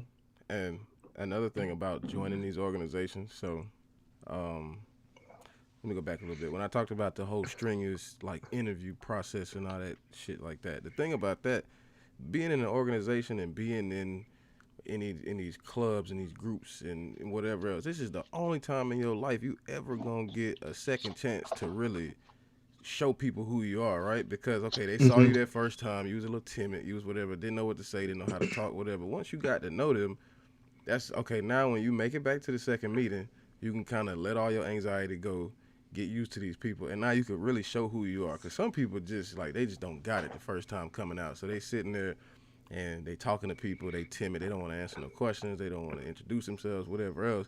You don't get no second chance at first impressions in any situation, No. except for if you in that organization. So being in these organizations, you have a chance to let people learn you, you know, and so they themselves will be able to put you in the best situation for you. They'd be like, okay, I know he don't do well in this shit. Let me just try to, you know, again, you got somebody else that's looking out for you other than mama and daddy or whatever. Right. I think I really think that's a good situation because your parents always gonna have your back. They're gonna say, you know, that's my baby. They this and that, whatever. The people that be with you all the time, they know you ain't no speaker like that. They're gonna say, hey, you in Collegiate 100, like I was in Collegiate 100. Hey, you know, even though you're part of Collegiate 100, you don't speak that well. I know somebody that's in Toastmasters. I'll sit them with you. Y'all just deal with each other. You ain't got to join Toastmasters or whatever else because I know you probably uncomfortable, but I'll let you sit with them and they'll give you some tips on what to do and this and like they can give you one-on-ones. You don't get that kind of shit without joining these organizations. That's just me though. Bro, my final year of college was so easy because I had joined an organization. I was hanging around the business department, and now I know the department head. Yep. I know the admin assistant. I know every professor. Mm-hmm. Bro, we took finance in the like the last 2 semesters. I don't know if I know finance or not. That's just how cool I was with Dr. Lawrence. It'd be like that. Bro, I was grading other people's tests, and I was like, who's gonna grade my test? And he was like, give it here. Right. My man wrote a 100 on that thing, put it on his desk, was like, I'll be good. Listen, I was like, what? That's facts. Just joining different stuff. That's facts. And same thing with Yeah. I was in, I forgot what the hell that was in the technology department. I was in some shit. I was just in it. We didn't do shit. We met up on like Wednesdays or whatever else. And because I was in the shit, Dr. Fazy, when I was late on something, because you pledging and doing whatever else, you late on an assignment, they fuck with you. You sit up there, Mr. Yusuf, we get to his class. Me, it's funny, because me, Sadarian, and Fred, we all online at the same time. Get there, we get to class, barely on time at 9 o'clock. And he look, he say, y'all up to something, ain't y'all? Mr. Yusuf, what you mean? You gentlemen, yeah, you up to something, huh? I see. You look different. You don't look the same. You look different. you up to something, huh? And we all look at each other and be like, bro, what the hell you talking about, man? We ain't doing nothing. It's okay. I tell you what, as long as you get it to me today, by the end of the day, I got your back. I said, well, shit, I don't know what he know, but hey, I fuck with you too. Whatever. But again, be in these organizations, man. It's very much necessary. So again, we got one real question, and then we got one to shoot the shit for a few seconds. But this one, how has FVSU changed, at least from what you can see, how has it changed since you were a student? I don't know if I can really answer this, but since you were so close to it, I felt necessary to ask. Yeah.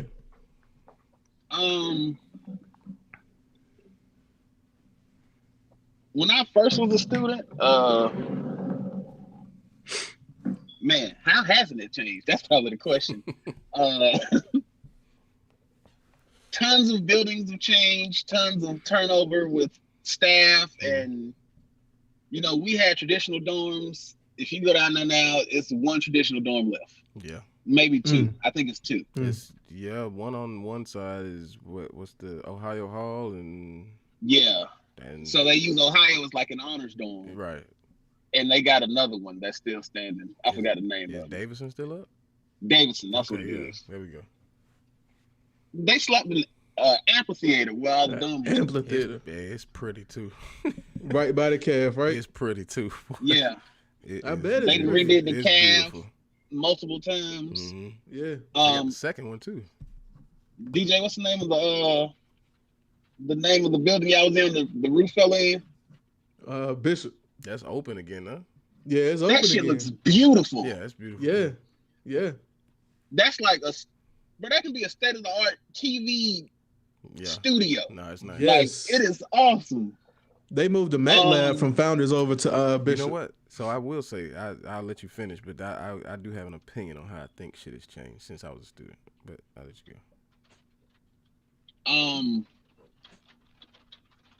They have opened up, just when I was there, they opened up scholarships way more than they used to, like from when I was a student. Just processing the number of scholarships that I was processing in the foundation, like it was crazy. Yeah. They had different programs, so if you were short on something, so they had different grant. They have a grant that if you get one time now, we help you one time. You live off campus, your car break, you got to pay your light bill, you got a kid, you need daycare for you to come to school, we help you one time. Shit, I ain't know nothing about that. Up to like $800. That's wild. What is that? Somebody might need that information for I was real. gonna say, what is that? They What's holding the on name to of that. thing? You was right. They hold on to that shit because what is that? I didn't know what that is. I can't think of the name. I think right I knew now, about but the daycare. I didn't know about anything other than that though. see the VP third floor on the end of the hall on the left. I can't remember his name, but he's in charge of it. Tell him you need help. Tell him what kind of help you need. What, the provost, the old provost, Stewart? No, not the provost, Okay, not I Stewart. was gonna say. Jesse Kane. He was over. I know who that is. They'll throw the money at you. You ask for it. If you ask the right person and you really need it.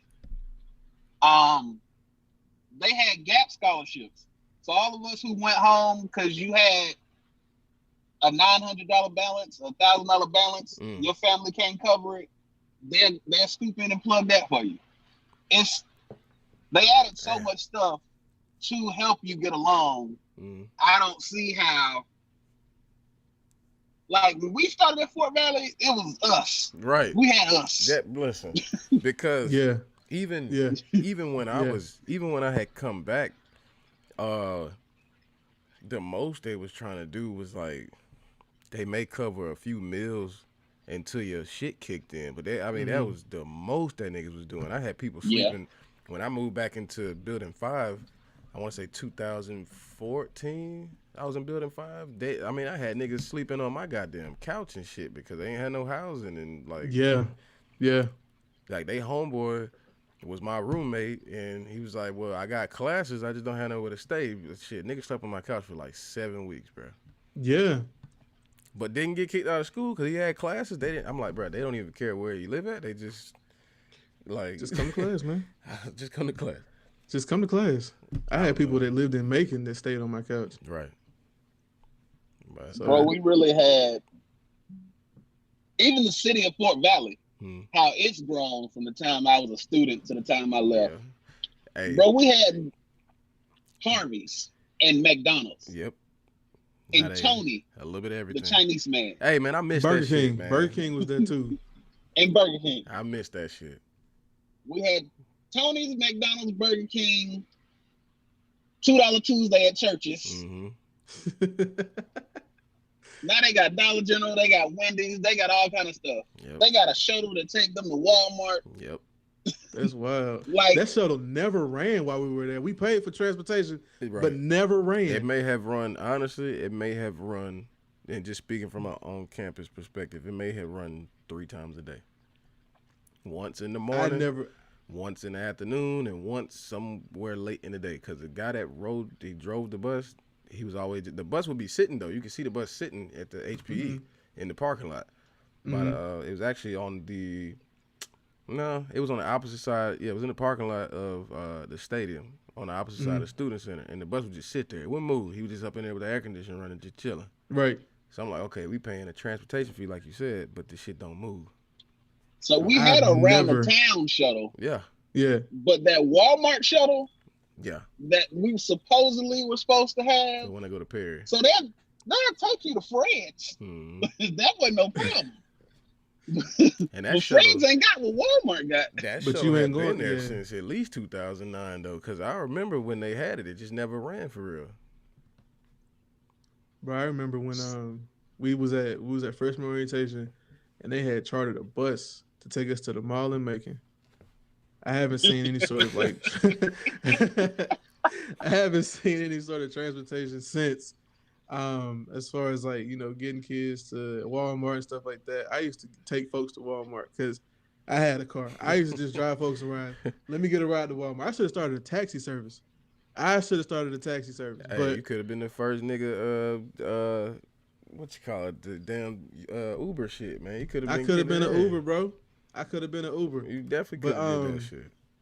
Yeah, I never saw that shuttle running. It ran the first week of school while folks were dropping their kids off, and it ran homecoming when they was coming to see him. That's the only time that I saw this shuttle running.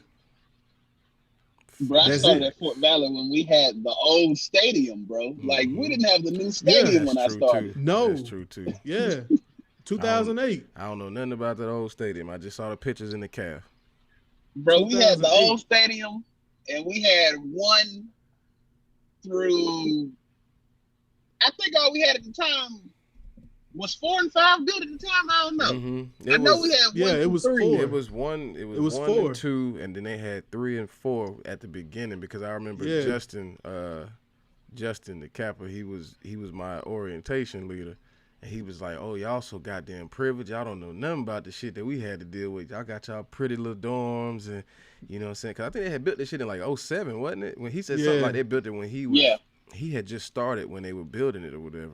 He was like, yeah, you know what I'm saying? I got out here a few years ago, and you know what I'm saying? We was up in traditional. We were thugging in traditional. Y'all privileged with y'all nice little building, but it cool though, because I'm saying they got some little pretty girls over there I'm finna go see, but you know what I'm saying? Y'all privileged as hell. Y'all got it nice. Y'all don't know about that old Fort Valley. I said, bro, it's like 2 years ago. But niggas, it's like 2 years ago. Like, whatever. Bro, we played like college kids playing hide and seek in construction buildings. In 6 and 7, they ain't even fully built. I believe it. Because 7 just got finished. We didn't even have the new science building when. Right, and when I got there, 7 was just finished. Right. They still had red clay, no grass, no nothing around 7 when I got there. And they were doing like the science building had the big tall fence or whatever for the longest, and niggas would just drink their stuff and just throw bottles over the top of the gates or whatever. Like they cleaned it up anyway. Yeah, because they would just take their trash and they would just throw trash over the gate and do whatever. Like if you was like niggas would try to again dating myself, and niggas would try to use the science building, the construction area as like a way to get away from campus police or whatever, and if they want to try to smoke, they try to sneak behind them gates or whatever and see if they could do what they could do and run off. Like, listen, it was some shit. There was a time when science building was a parking lot. Yeah, the parking lot. Yeah, exactly. There was a time where you could play football in the quad. Can't do that no more. Can't do that no more. There's a statue there now. Like, hey, listen. And we beat the grass up. Exactly. Shit was wonderful. So since we all kinds of cleat that, marks in that quad grass. Let's talk about homecoming, bro. We ain't had one. I don't know, DJ. The last time you been to one, I ain't been in the last couple of years. Homecoming. It's been a few, this year will be. Well, DJ, we know you're not gonna be able to participate. I know. It's October 23rd, man. I gonna say it's on the October 15th. I gonna say it's on the edge. On the edge. I know we're not gonna have your presence. But nope. Anybody looking forward to it? It's been 2 years now, man. I might be able to bring my son out there. I don't know. I wish I I'll could be make real it, honest man. with you. Here you go. I hate homecoming. Here you go. Bro, I worked in the bookstore. I was gonna say, why you hate and I worked in the foundation. Okay. Well. The bookstore was open on homecoming. Mm-hmm. And the foundation handled the big check presentations at halftime on homecoming. Yikes. They be doing we handled the class meetings. So we had to drive all of them old people around from class of 60, whatever. Yikes. Bro, homecoming was working, was y'all. 6:30 to 8:30 for me. I'm not going to nobody homecoming. Yikes. Well, that's facts. Listen, I'm not necessarily looking. I say it like this. I'm not looking forward to homecoming. I'm looking forward to shout out to Charles Ivy. I'm looking for the tent. I need that food. They be grilling like a motherfucker. The festivities. If y'all know Brandon Quinn, his daddy, he be cooking his ass off over there.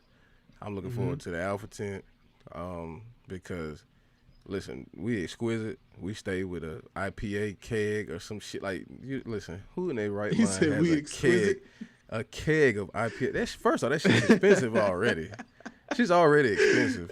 And then these niggas decided to get a keg of IPA. Listen, man, it ain't no Michelob, ain't no Budweiser, like some of y'all other frats and whatever. Niggas got IPA at the goddamn crib. So I'm gonna be My man said we exquisite. exquisite. But again, homecoming, I guess it's officially back on, so we had that shit going up. We might have to do something. Nigga might have to live stream from the tent, some crazy shit. I might have to catch a live stream of some highlights, man, because I'm gonna be at the hospital. Hey, listen, we live through us, brother, because you're gonna have your time. It's gonna be here a whole lot faster than you think. Yeah. Trust me. So we're gonna talk about homecoming for a half a second, and we'll get to some content. What's your favorite memory at your time in FVSU? And it don't have to be nothing super spectacular, but just something at the front of your mind. Your favorite memory from Fort Valley. From like homecoming or just Fort Valley? Anything. Just Homecoming, Fort Valley experience. I mean, you can give us more than one if you got something. If you got something good, hey. One big one. I was a freshman, bro. So when I was a freshman, it was a bunch of people from Florida. Yes. Bro, we Yes. had a 7-on-7 Georgia versus Florida Ooh. football game in the quad, bro. Yes. At nighttime, like it started at prime time. Half the campus was outside circling the field, bro. When I tell you Yes. that was the most amped thing I've ever seen. I missed I out. was like, bro, remember what is that, man. going on out here? I missed out. Watching I I caught remember a that slant, shit. duck between two people, took it about 40 yards. I'm like, bro, this is real crook out here. Like, these folks is tripping. President I Obama remember was that elected. shit. Hey, Crazy. Bro, I was just about to say that. The quad, the student center, the niggas was setting mattresses on fire. Yep. Niggas was setting sheets on I don't know why we set shit on fire, but And you know what? everything was on fire. That was the first go around because I didn't They get brought involved Fort Valley in that police shit to in. the second one. I remember that. I didn't get involved to the second one because I saw it. Well, this when Facebook really was just hot like that. Y'all had been posting shit. I was still in high school, and I had just saw that, but the shit didn't. I think the second term when he got reelected, it couldn't have been as good as the first one because I remember when y'all was talking about that crazy shit that went on. Man, because Bro, Jeezy, for really everybody, it was our first time voting. Mm-hmm. You know, and we Yeah, went right next door to the that's what it police. was. I mean, not the police. We went right next door to the fire station, right? Right. Stood in them long ass lines because everybody wanted to go vote, obviously for President Obama, and didn't mind waiting at all. And after the results came in, niggas was letting up windows, putting speakers out on balconies and stuff. My president is black. My My president Lambo is black. blue. Trucks made it onto the quad doing burnouts, donuts. I don't know what. I don't know where I was at, but it was wild. So what was the craziest part of the re-election? Because I'm going to tell you, I mean, y'all was still in school when he got re-elected. Was it anything like it was the first go-around? Because I'm going to be honest. Sorry, Mom. That was the first time I smoked weed in my room. Like, we just, because, again, you just didn't you didn't give a shit, bro. You was just like, nigga, Obama president, nigga. I don't give My president is black. Wasn't nobody finna tell you nothing. We let the windows up. We put the speakers out. We bumped Jeezy. Niggas lit up. You know what I'm saying? The drinks came out. The weed came out. Niggas was running through the yard like it was. Hey, You had to. Bro, I think they were prepared the second time. Okay. I think they Yeah, learned they their definitely lesson were. from the first time. They Because definitely were. they let us We went celebrate hard, though. Steve. Okay, so it We had to had be. Fort Valley Police, Yeah. not campus police. No, I know. We had Fort Valley Police and Peach County on campus with shotguns with rubber Yeah. bullets, man. It had to have been different because they, again, second term, they let like that was the most celebrating I had ever seen, and nobody did anything. They were just like, just let it die. Don't even fight. Just let it die. That shit was wild. That was definitely a highlight there. Cause, being 18 years old, that was your first time voting, and it feels like you was a part of something big. Right. Yeah. I agree. That's wild, man. I definitely agree. And then, of course, you had all these different Greek organizations and stuff, holding voter registration rallies in the quad, just trying to make sure they had enough people registered to vote. And that was monumental. Yeah. Monumental. I envy that. I didn't. Again, that was my first time staying in a building that had a kitchen. In 2012. Like, I know y'all talking about '08, but 2012 when he got reelected, that was the first time we stayed in the kitchen, a building with a kitchen. So niggas was cooking, niggas had the music playing, doing all kind of shit. I don't know what. I hope Buddy that tried to burn down the building is okay. I don't know where he at in life. Nah, for real. So let me tell the story. So Them alarms is always going off. It's this guy. We thought it was a normal night, but it was this guy. People do their recreational things. I'm assuming he had been smoking and drinking, whatever else. This man tried to, according to him, he had corn dogs in his room. I don't know if it was the one with the, I don't know. I don't know if there's the one with the sticks or the minis, whatever. Don't ask me. He was trying to fry corn dogs or whatever, right? He had got high, wanted to fry some corn dogs. This was his story, not mine, so don't fuck with me. He was trying to fry some corn. He was trying to fry some corn dogs. Guess he was too high, too drunk, whatever else. He had went to sleep. Mm-hmm. The oil got too hot and had spilled over. So you had like a little flame going. We had fire extinguishers. Yes, Fort Valley is not that ghetto.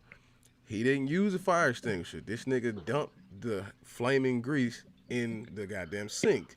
So, of course, what happened? Yeah. Well, no, he didn't dump it in the sink. He took water from the sink and, shit goes everywhere. Room catch on fire. So, all our shit go all over us. Now, we on the 4th floor. So, we got to come out of the building. Niggas is wet, whatever else. It's cold as shit outside. We standing outside, fire marshal out there, everything else. This nigga goes, who was the police chief? The nigga that was involved in the shenanigans. I forgot this nigga's name already.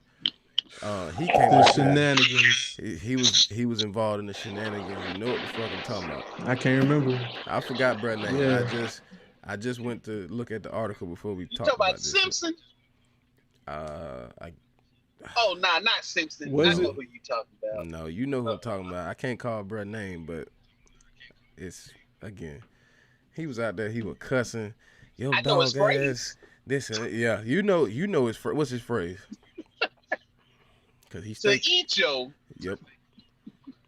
Would be awesome. Mm-hmm. That nigga. His name was Bryant. Yeah. Look, thank you, Officer Bryant. So Officer Bryant is out there just cussing like a motherfucker, and he pissed. And why the fuck would you this and that? And who the hell fried this and do that? Like, I'm like, first I wouldn't have said anything, cause it's just more embarrassing as you tell the story. Yeah. But he got us out there. He's cussing. You know what? Side note, I didn't like this nigga from then to now, because I had on so you remember 2012 when niggas used to wear Neff and all these different like skater brands or whatever. So you had different phrases on it. It would say some shit like dope or whatever else. So I had a beanie on and shit said dope across the front. Didn't even belong to me. It was Leighton, actually. Had a beanie on. Take that shit off your head, son. Why the fuck would you wear some shit that say dope on it? I said, first off, you country ass nigga, it's just a brand. It's not like, listen, I had a terrible mouth. I'm sorry.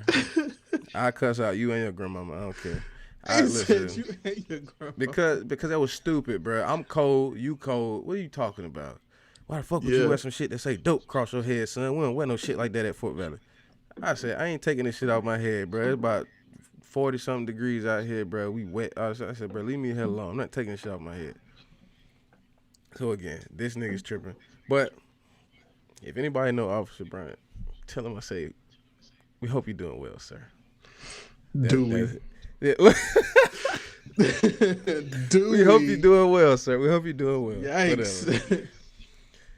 Hope you learned your lesson. We hope you learned your lesson. We hope you learned your lesson, right? No hard feelings. Goodness. So, again, not one of my favorite memories. Just some stupid shit. Favorite memory? I don't know. I think only thing I can think of is just off the top of the head, because I can give you a different one each week if we was talking about this. Probably the first and second time that we had a snow day in Fort Valley. The first time I was on campus, I was in building 4, so we went out there and what the hell I had on. So you remember when Spizike boots was popping at the time? Yeah. So I had the all black leather joints. I'm running around this shit like goddamn Tomb Raider in that bitch, bro. I mean, we just We mixing shit up. I had a book bag full of snowballs just running around. Yeah. We reaching over like archers, nigga. We just and just tossing shit. That shit. Second time was when my mama got stuck in that shit, the little ice storm they had in Atlanta. Mm-hmm. She got stuck in that. But it was only fun because I had a camera then, so I was just taking pictures and videos and shit. One of my roommates, TA, he was on the football team. These niggas got in a truck, had all the snowballs in the back of the truck, and was just riding on campus down the sidewalk in a truck and just pelting bitches while they was trying to walk to the goddamn cab. Because, you know, wasn't no food, nowhere you can get shit. This nigga took a trash can of snowballs and dumped it on somebody. And one girl started cussing him out. Yeah. He's like, she was cussing and whatever else. He said, well, if you don't want to get your ass hit, take your ass inside. And doop, and threw all them shits in her window while she was trying to drive. So man, we was so unprepared for that snowstorm, right? It was terrible. Me and Trey, I don't know if y'all remember Trey, little short dude, right? Mm-hmm. My old roommate. We was so unprepared for that snowstorm. We had coats, we had, thermals and all that stuff. Because, I mean, it's obviously Georgia, you're going to need it in cold weather anyway, but we didn't have no gloves. So we had like 6 pairs of socks on our hands, man. We was out there making snowballs and socks. I need that Nene Leak sound. The ghetto. Ooh, child, the ghetto. We had like 6 pairs of socks on our hands, man. We was out there throwing snowballs and socks, and there was there was 2 dudes, right? There was this girl sitting on the bench. She was on the phone with somebody. I guess she was trying to find her friend and all the commotion. So these 2 dudes came up behind with this big ass snowball they had made. They was carrying it together, and apparently it had like this rock in it that they had to form the snow around. They dropped it on her. The girl bent over and passed out. So they carried her into building 3. They had campus police come out. That was wild. There was I'm glad I wasn't a part of that. There was a lot of that too. Niggas was throwing snowballs and rocks in them. No, niggas was throwing snowballs and rocks in them. I wasn't a part of that. I guess they felt like, the snow was going to protect her from the rock, but the snow hit her and broke off, and the rock just... Hey, man.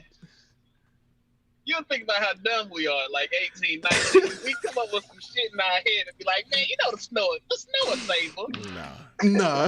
Nah. Bro, that rock hit her in the back of the neck, and she just, like, when I tell you, she, like, just bent over and went limp.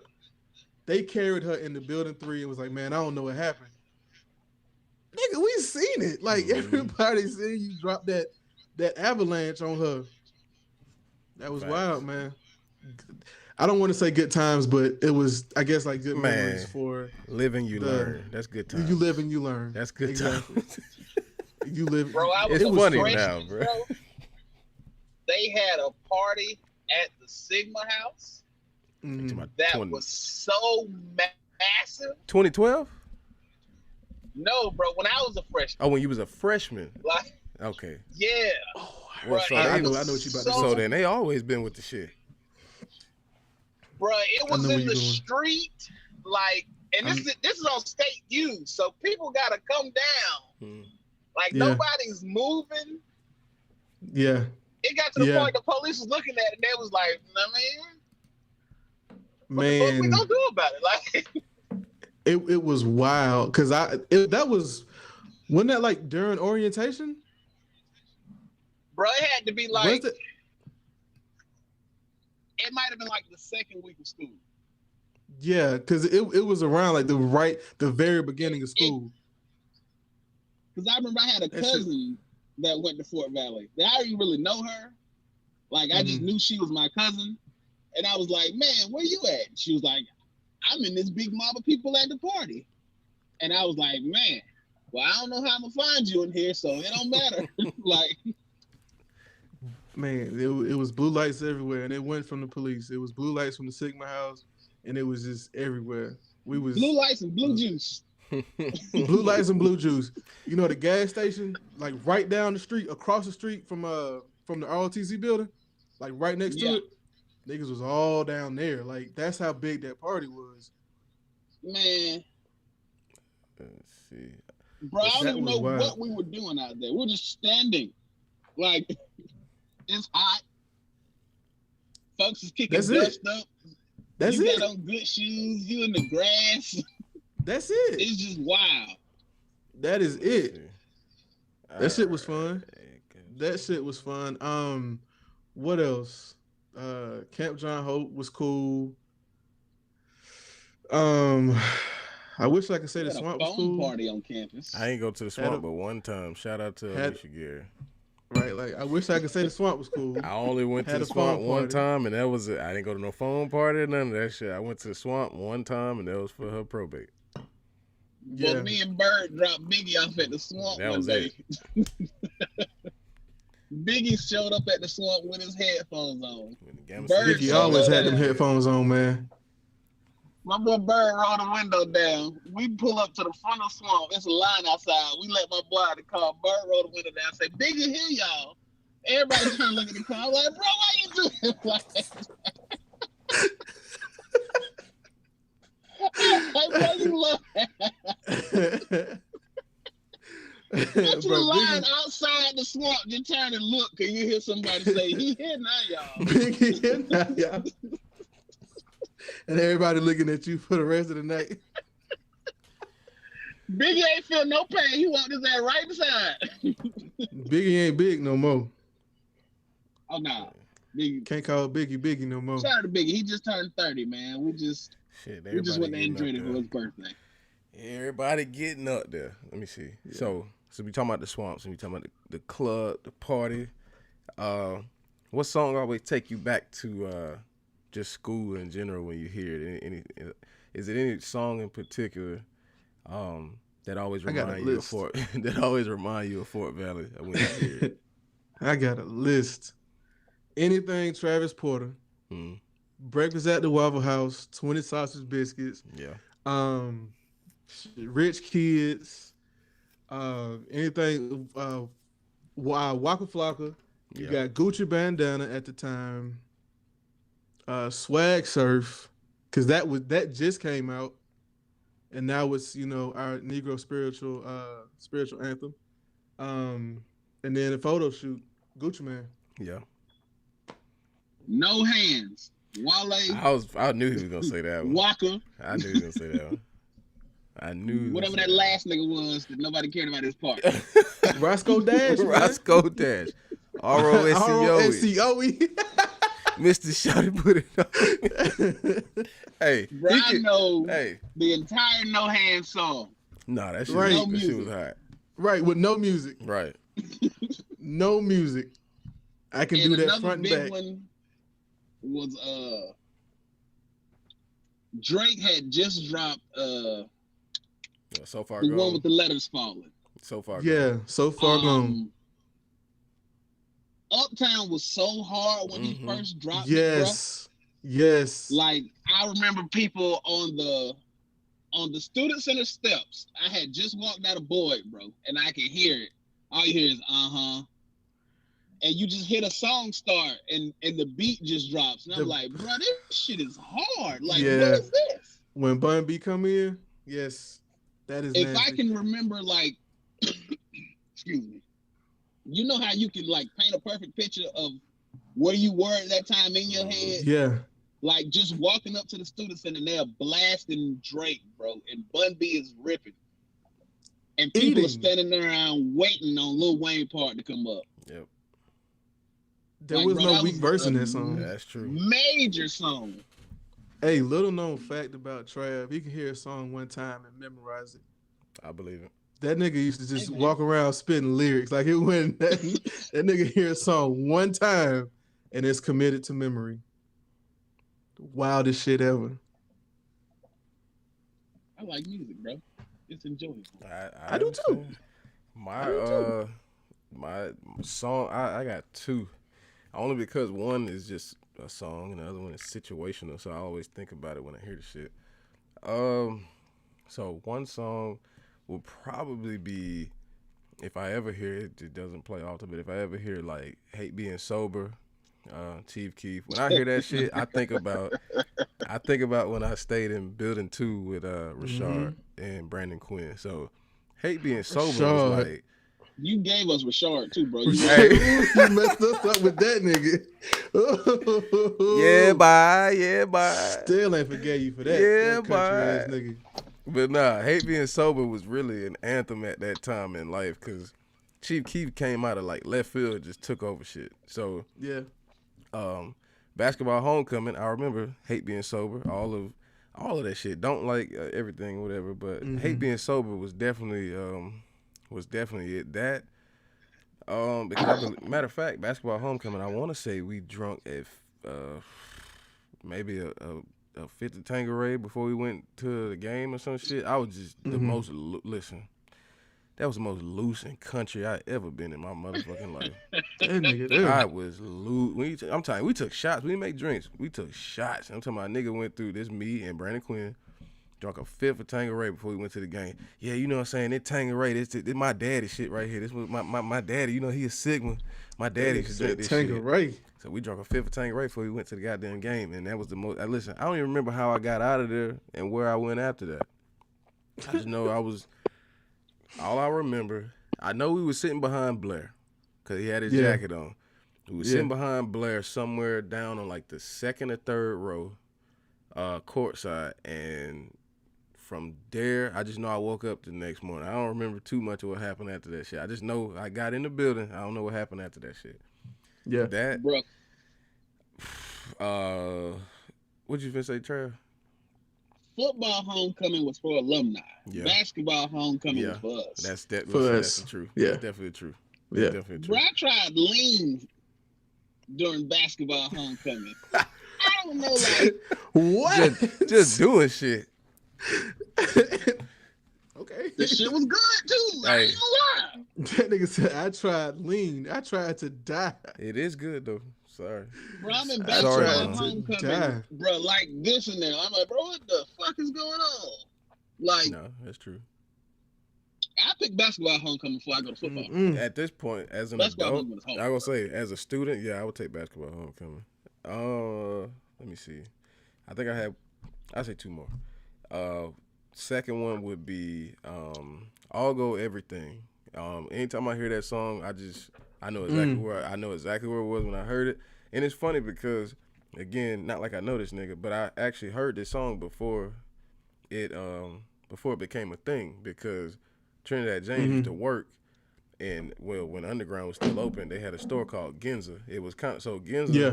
The whole premise of Ginza is basically what you see with like reseller stores right now. So they had shoes, and they had clothes and whatever else. So he worked there. I thought he owned the shit. That's just me being naive.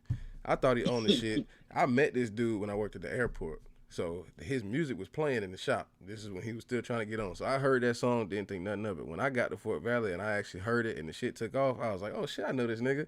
Did not think he was ever gonna be Trinidad James. I just, again, heard the song.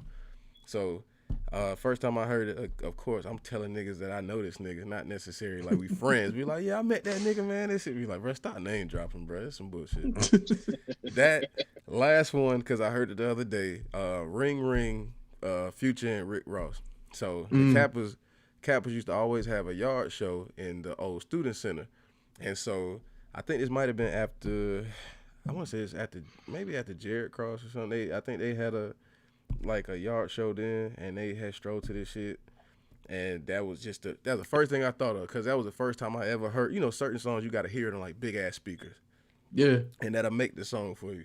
First time I ever heard that song on big ass speakers, just like the bass just booming, shaking your goddamn body, was when they had their yard show. So that's the song I think about when I was that situation I think about when I hear that song. I can dig that. Nah, that shit. Listen, Travis Porter got it, man. I agree, because to this day, Travis Porter was Fort Valley. Listen, Travis Porter, old Young Thug, when he was I came from nothing, when coming to Fort Valley just for the fuck of it. Future, after he had them laced the YC up on racks, Future had them took off. Yep. Yeah. Stole that man's song. I was song. Listen, I was listening to that shit when I was living in Houston. I was listening to this shit, and it was like, yeah, we knew it was YC song, but you talking about, we can have a conversation about that one day about getting ate up on your own shit, because I got a few in my head, but that's definitely one of them. Like, nigga took you off your song. Seriously. Stole that man's song. So Right in the watch list. yeah. since we talking about some music, let's talk about since we offer the questions, Trav, since we still got you here, we gonna move into our content consumption section. So I'll explain it. Content consumption, it's just what it is. If it's your first time here, it's what you've been listening to, what you've been reading, what you've been writing, whatever you've been doing. If you feel like it's of use to the audience, to the world, let us know. You got anything that you've been consuming this week? Any music, any TV shows, any whatever? I've been watching The Wire lately, start to finish. Hey. Mm-hmm. Bro, I'm so deep into The Wire. Hey. Mm-hmm. I'm in season 5 of The Wire, and I'm like, man, this is gonna end. I know it's gonna end. People are dying. I'm like, bro, not like People this. dying. Yep. What I've been listening to. I just started Dirk and Baby's new tape, CD, whatever they want to call it. Voice of the hero. Voice of the hero or something. Yeah. Okay. Like DJ, I don't know if you know, but DJ know, like, I ride the bike between like 10 and 20 miles every day. So I need something. I might have to try to do that. What kind of bike you got, man? An expensive as hell bike. A Janus. It was about $700-800. Oh shit. Okay. All right. Never mind. Never mind. I start off with your nice Walmart bike. Yeah, Walmart works for me. I'm gonna say never mind. See if you like it. So after you start off with your Walmart bike, if you into it, so like I started off, I was like 4 miles, 5 miles. Right. The bike wasn't gonna cut it for 12, 18, 20. So I got a new bike. The first long time I wrecked, it was dark. I was trying to be the personal best. I went off the curb. I flipped over. Shit was terrible. Like, it was dark. Nobody saw it. I was like, man, did anybody see that shit? I hopped back on that bit, rode back home. Looked at the next day, it was all fucked up. Lord. So at that time, I went and got a new bike. And music goes right along with my bike riding. So it's like an app we track our rides on. Right. So every one of my rides has a line from a song or something like that. I've been big on Pooh Shiesty lately. I don't know why. I like his ignorance. Yeah. Hey, those were my exact words. Yeah. Yeah. I think one of my best rides is You Gotta Know I Go Too Far. That's what I titled it. Yeah. I still listen to Savage Mode 2 religiously. Okay. Like, that shit is awesome. I don't care what nobody say. I'm with it. What have I been reading? Have y'all seen these ads on Instagram, Facebook? They got the cards where you see two people talking. It's like the and. So you kind of ask each other questions about your relationship and stuff like that. I haven't. I gotta put y'all onto it. I got them in the house. I ain't got them out here. Put me on. Do I have some out here? So this is the dating edition of them. It just gives you various questions to drive communication in your relationship and stuff like that.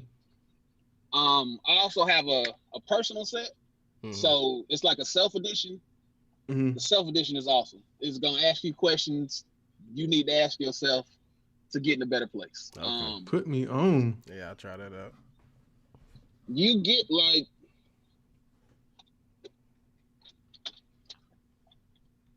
it's this many cards that come in there. So it's never gonna be you're not gonna answer all these. Yeah. So I just take one a night, write my answers down, reflect over them, read on them, get your thoughts out, do whatever you gotta do. And I play Call of Duty every day. Ding ding. Right, there you go. I play Call of Duty, I ride the bike, I do these cards, I listen to music. Oh, there you go. I'm with it. Let me see. DJ, you know what? I'll let you move into yours because I had something else to add, I believe. What you got for your content consumption this week?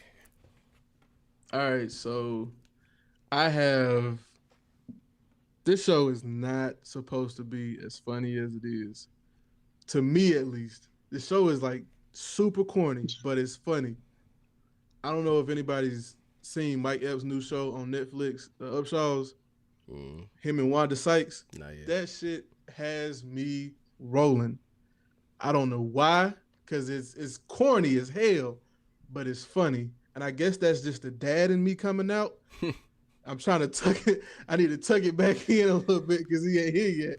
I still got a few more months to enjoy, myself. But The Upshaws is hilarious. Me and Courtney got to watching it the other night, and she ain't watched it since. But I didn't damn near finish the first season. That shit's funny. But Culture 3 was, what I expected it to be.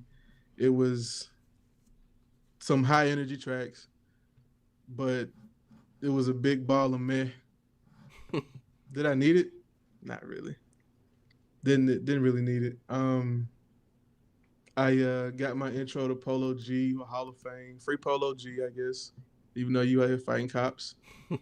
Intro to Polo G.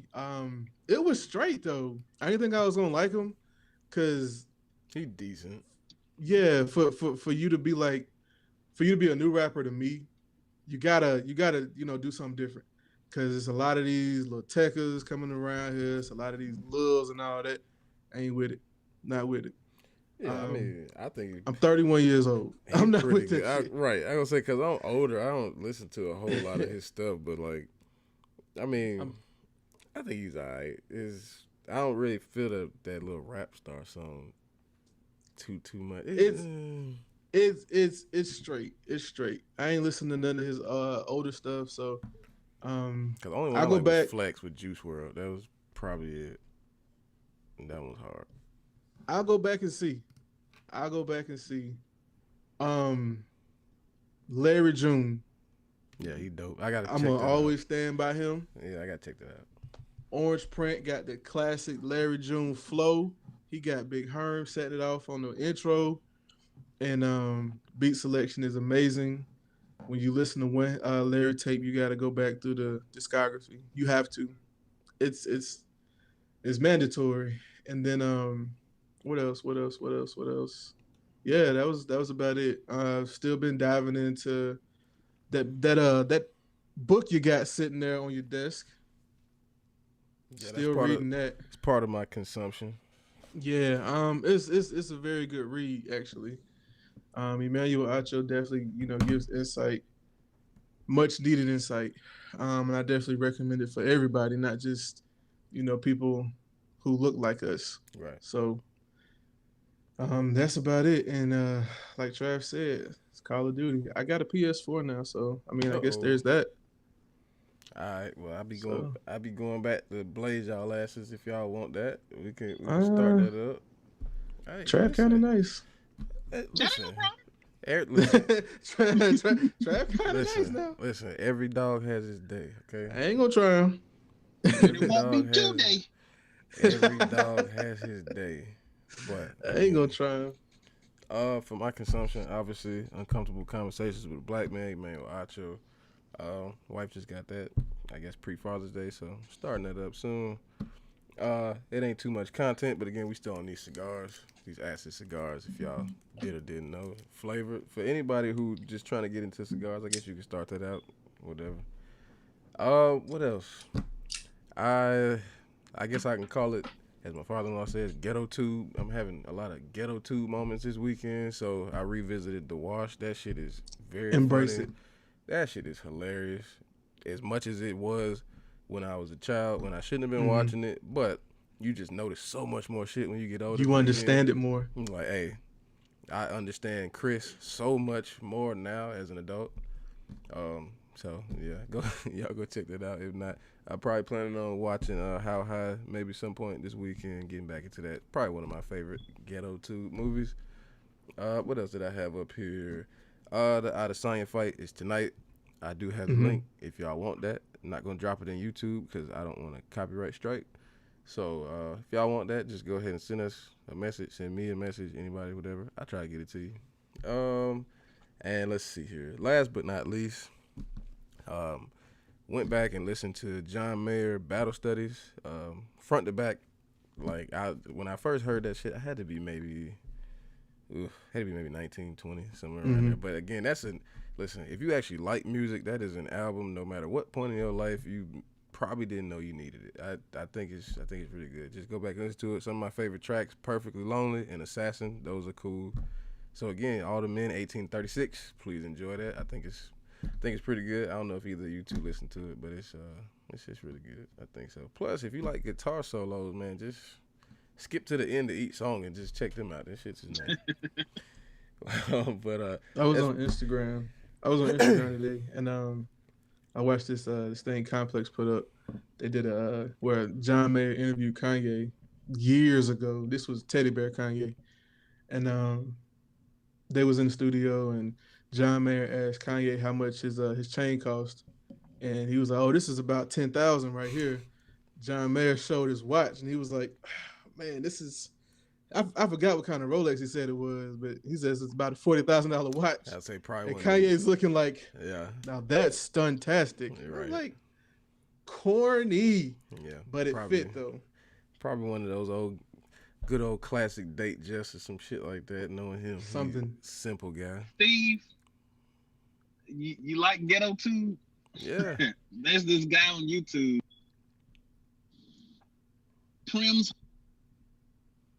Wait, say it again. Prim's Home Cinema. Okay, Prim's Home Cinema.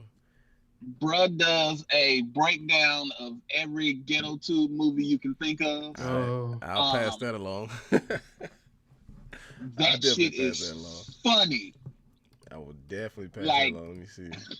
Fucking funny. Yeah, I would definitely do that. It's low budget as fuck.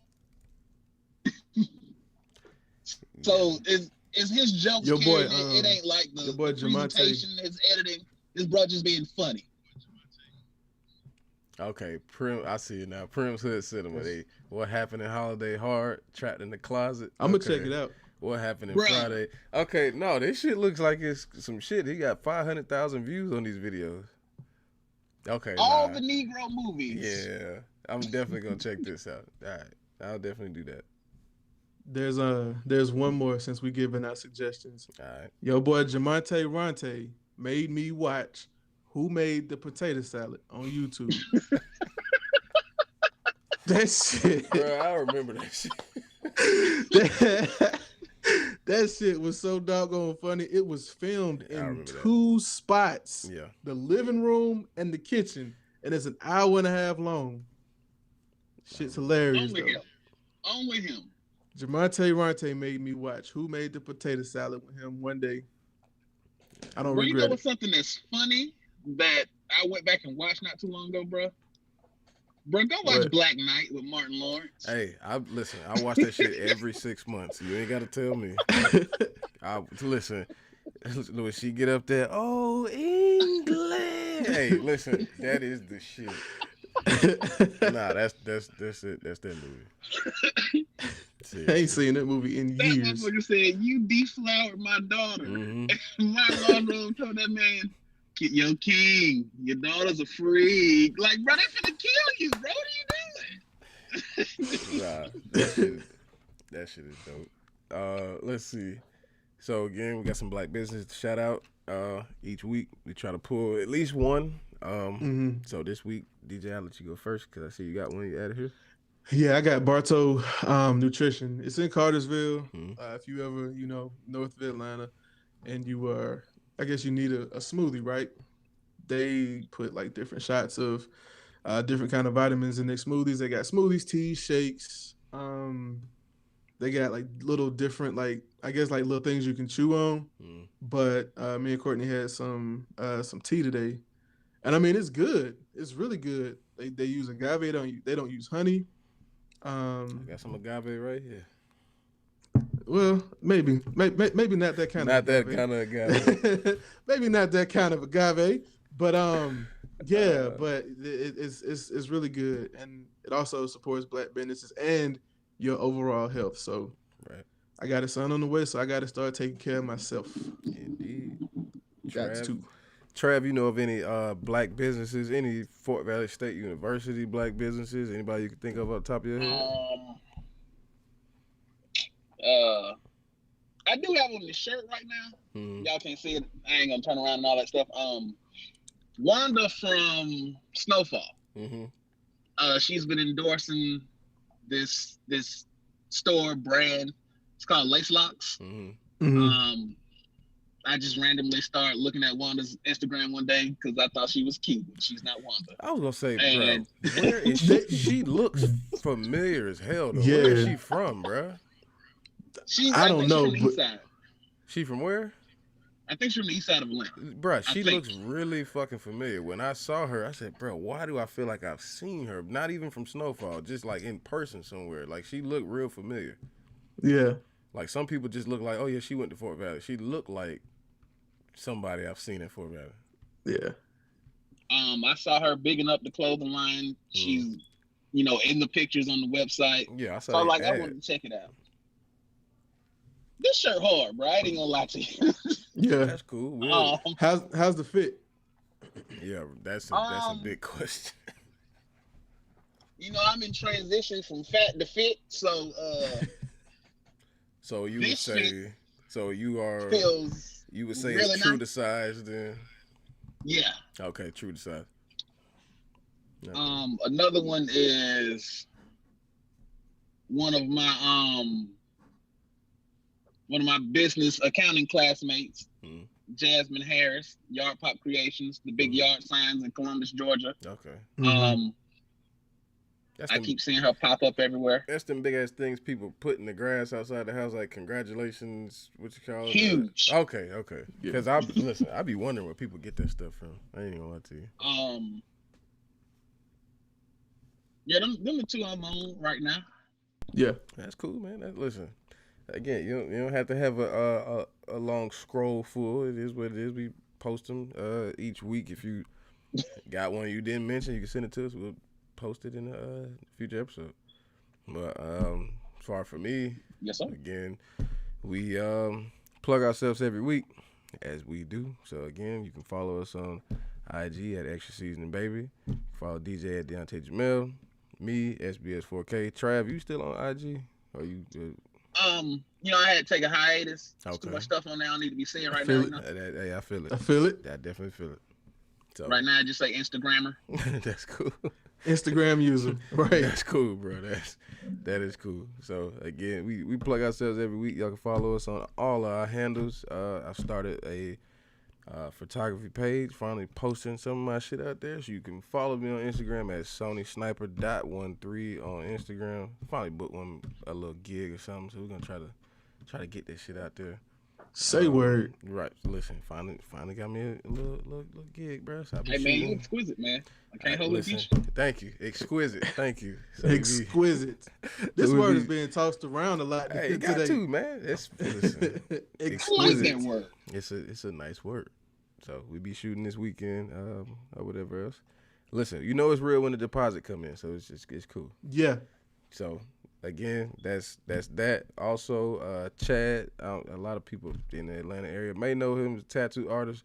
Goes by Chad at Live Love Tattoos _ATL on IG. They are opening up he been tatting for a good minute, but he's so hard to get in contact with and get a spot. So I don't know if I'm ever gonna get tatted by this guy, but he got like 200,000 followers on IG. He owns a shop. I forgot the actual street that it's on, but he's opening up a shop, a new shop soon. So I'll see if I can get with him and get the link or get the address or whatever else, and I'll post all that. So other than that, I don't think I got too much else. Yeah. Not that I can think of. So again, y'all know what time it is. As usual, y'all should hear the music. When y'all hear that music, y'all know that we have come to the end of the show. This was great. Listen, man, this is the longest show we'd have had. Yeah. This was Entertaining, listen, though. This was Entertaining very as hell. entertaining. Very entertaining. We appreciate you, Trav, for coming on and enlightening us and giving us some insight. Because, I know they hear us talk about Fort Valley all the time. It's good to get another viewpoint. So, we appreciate you. So next week, as far as next week, I'm trying to see how we gonna do the Father's Day stuff. I'm still looking to see how we want to do this. I don't know if you got some black fathers, some young black fathers y'all know that might want to come in and talk, but if so, we can get that rolling. So Trav, if you know of anybody who need to jump in, young black fathers that want to jump in and do some talking, let us know. You know. And if you want to come back, Yeah, if you want to come back, let us know. We can talk about it too.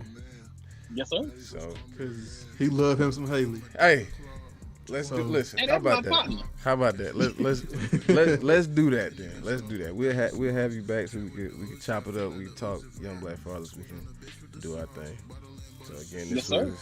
it's my boy Trav, Big Trap Dog, DJ, the big homie DJ, Sweet Jones Jr., the big Super Daddy-O, Steve, the Radical Sneakerhead, the Vaccine Villain. This was ESP and our Wildcat Roundup, episode 2. So we try to get this back going for y'all. I think this is pretty good. Appreciate y'all for coming out. Check us next week, man.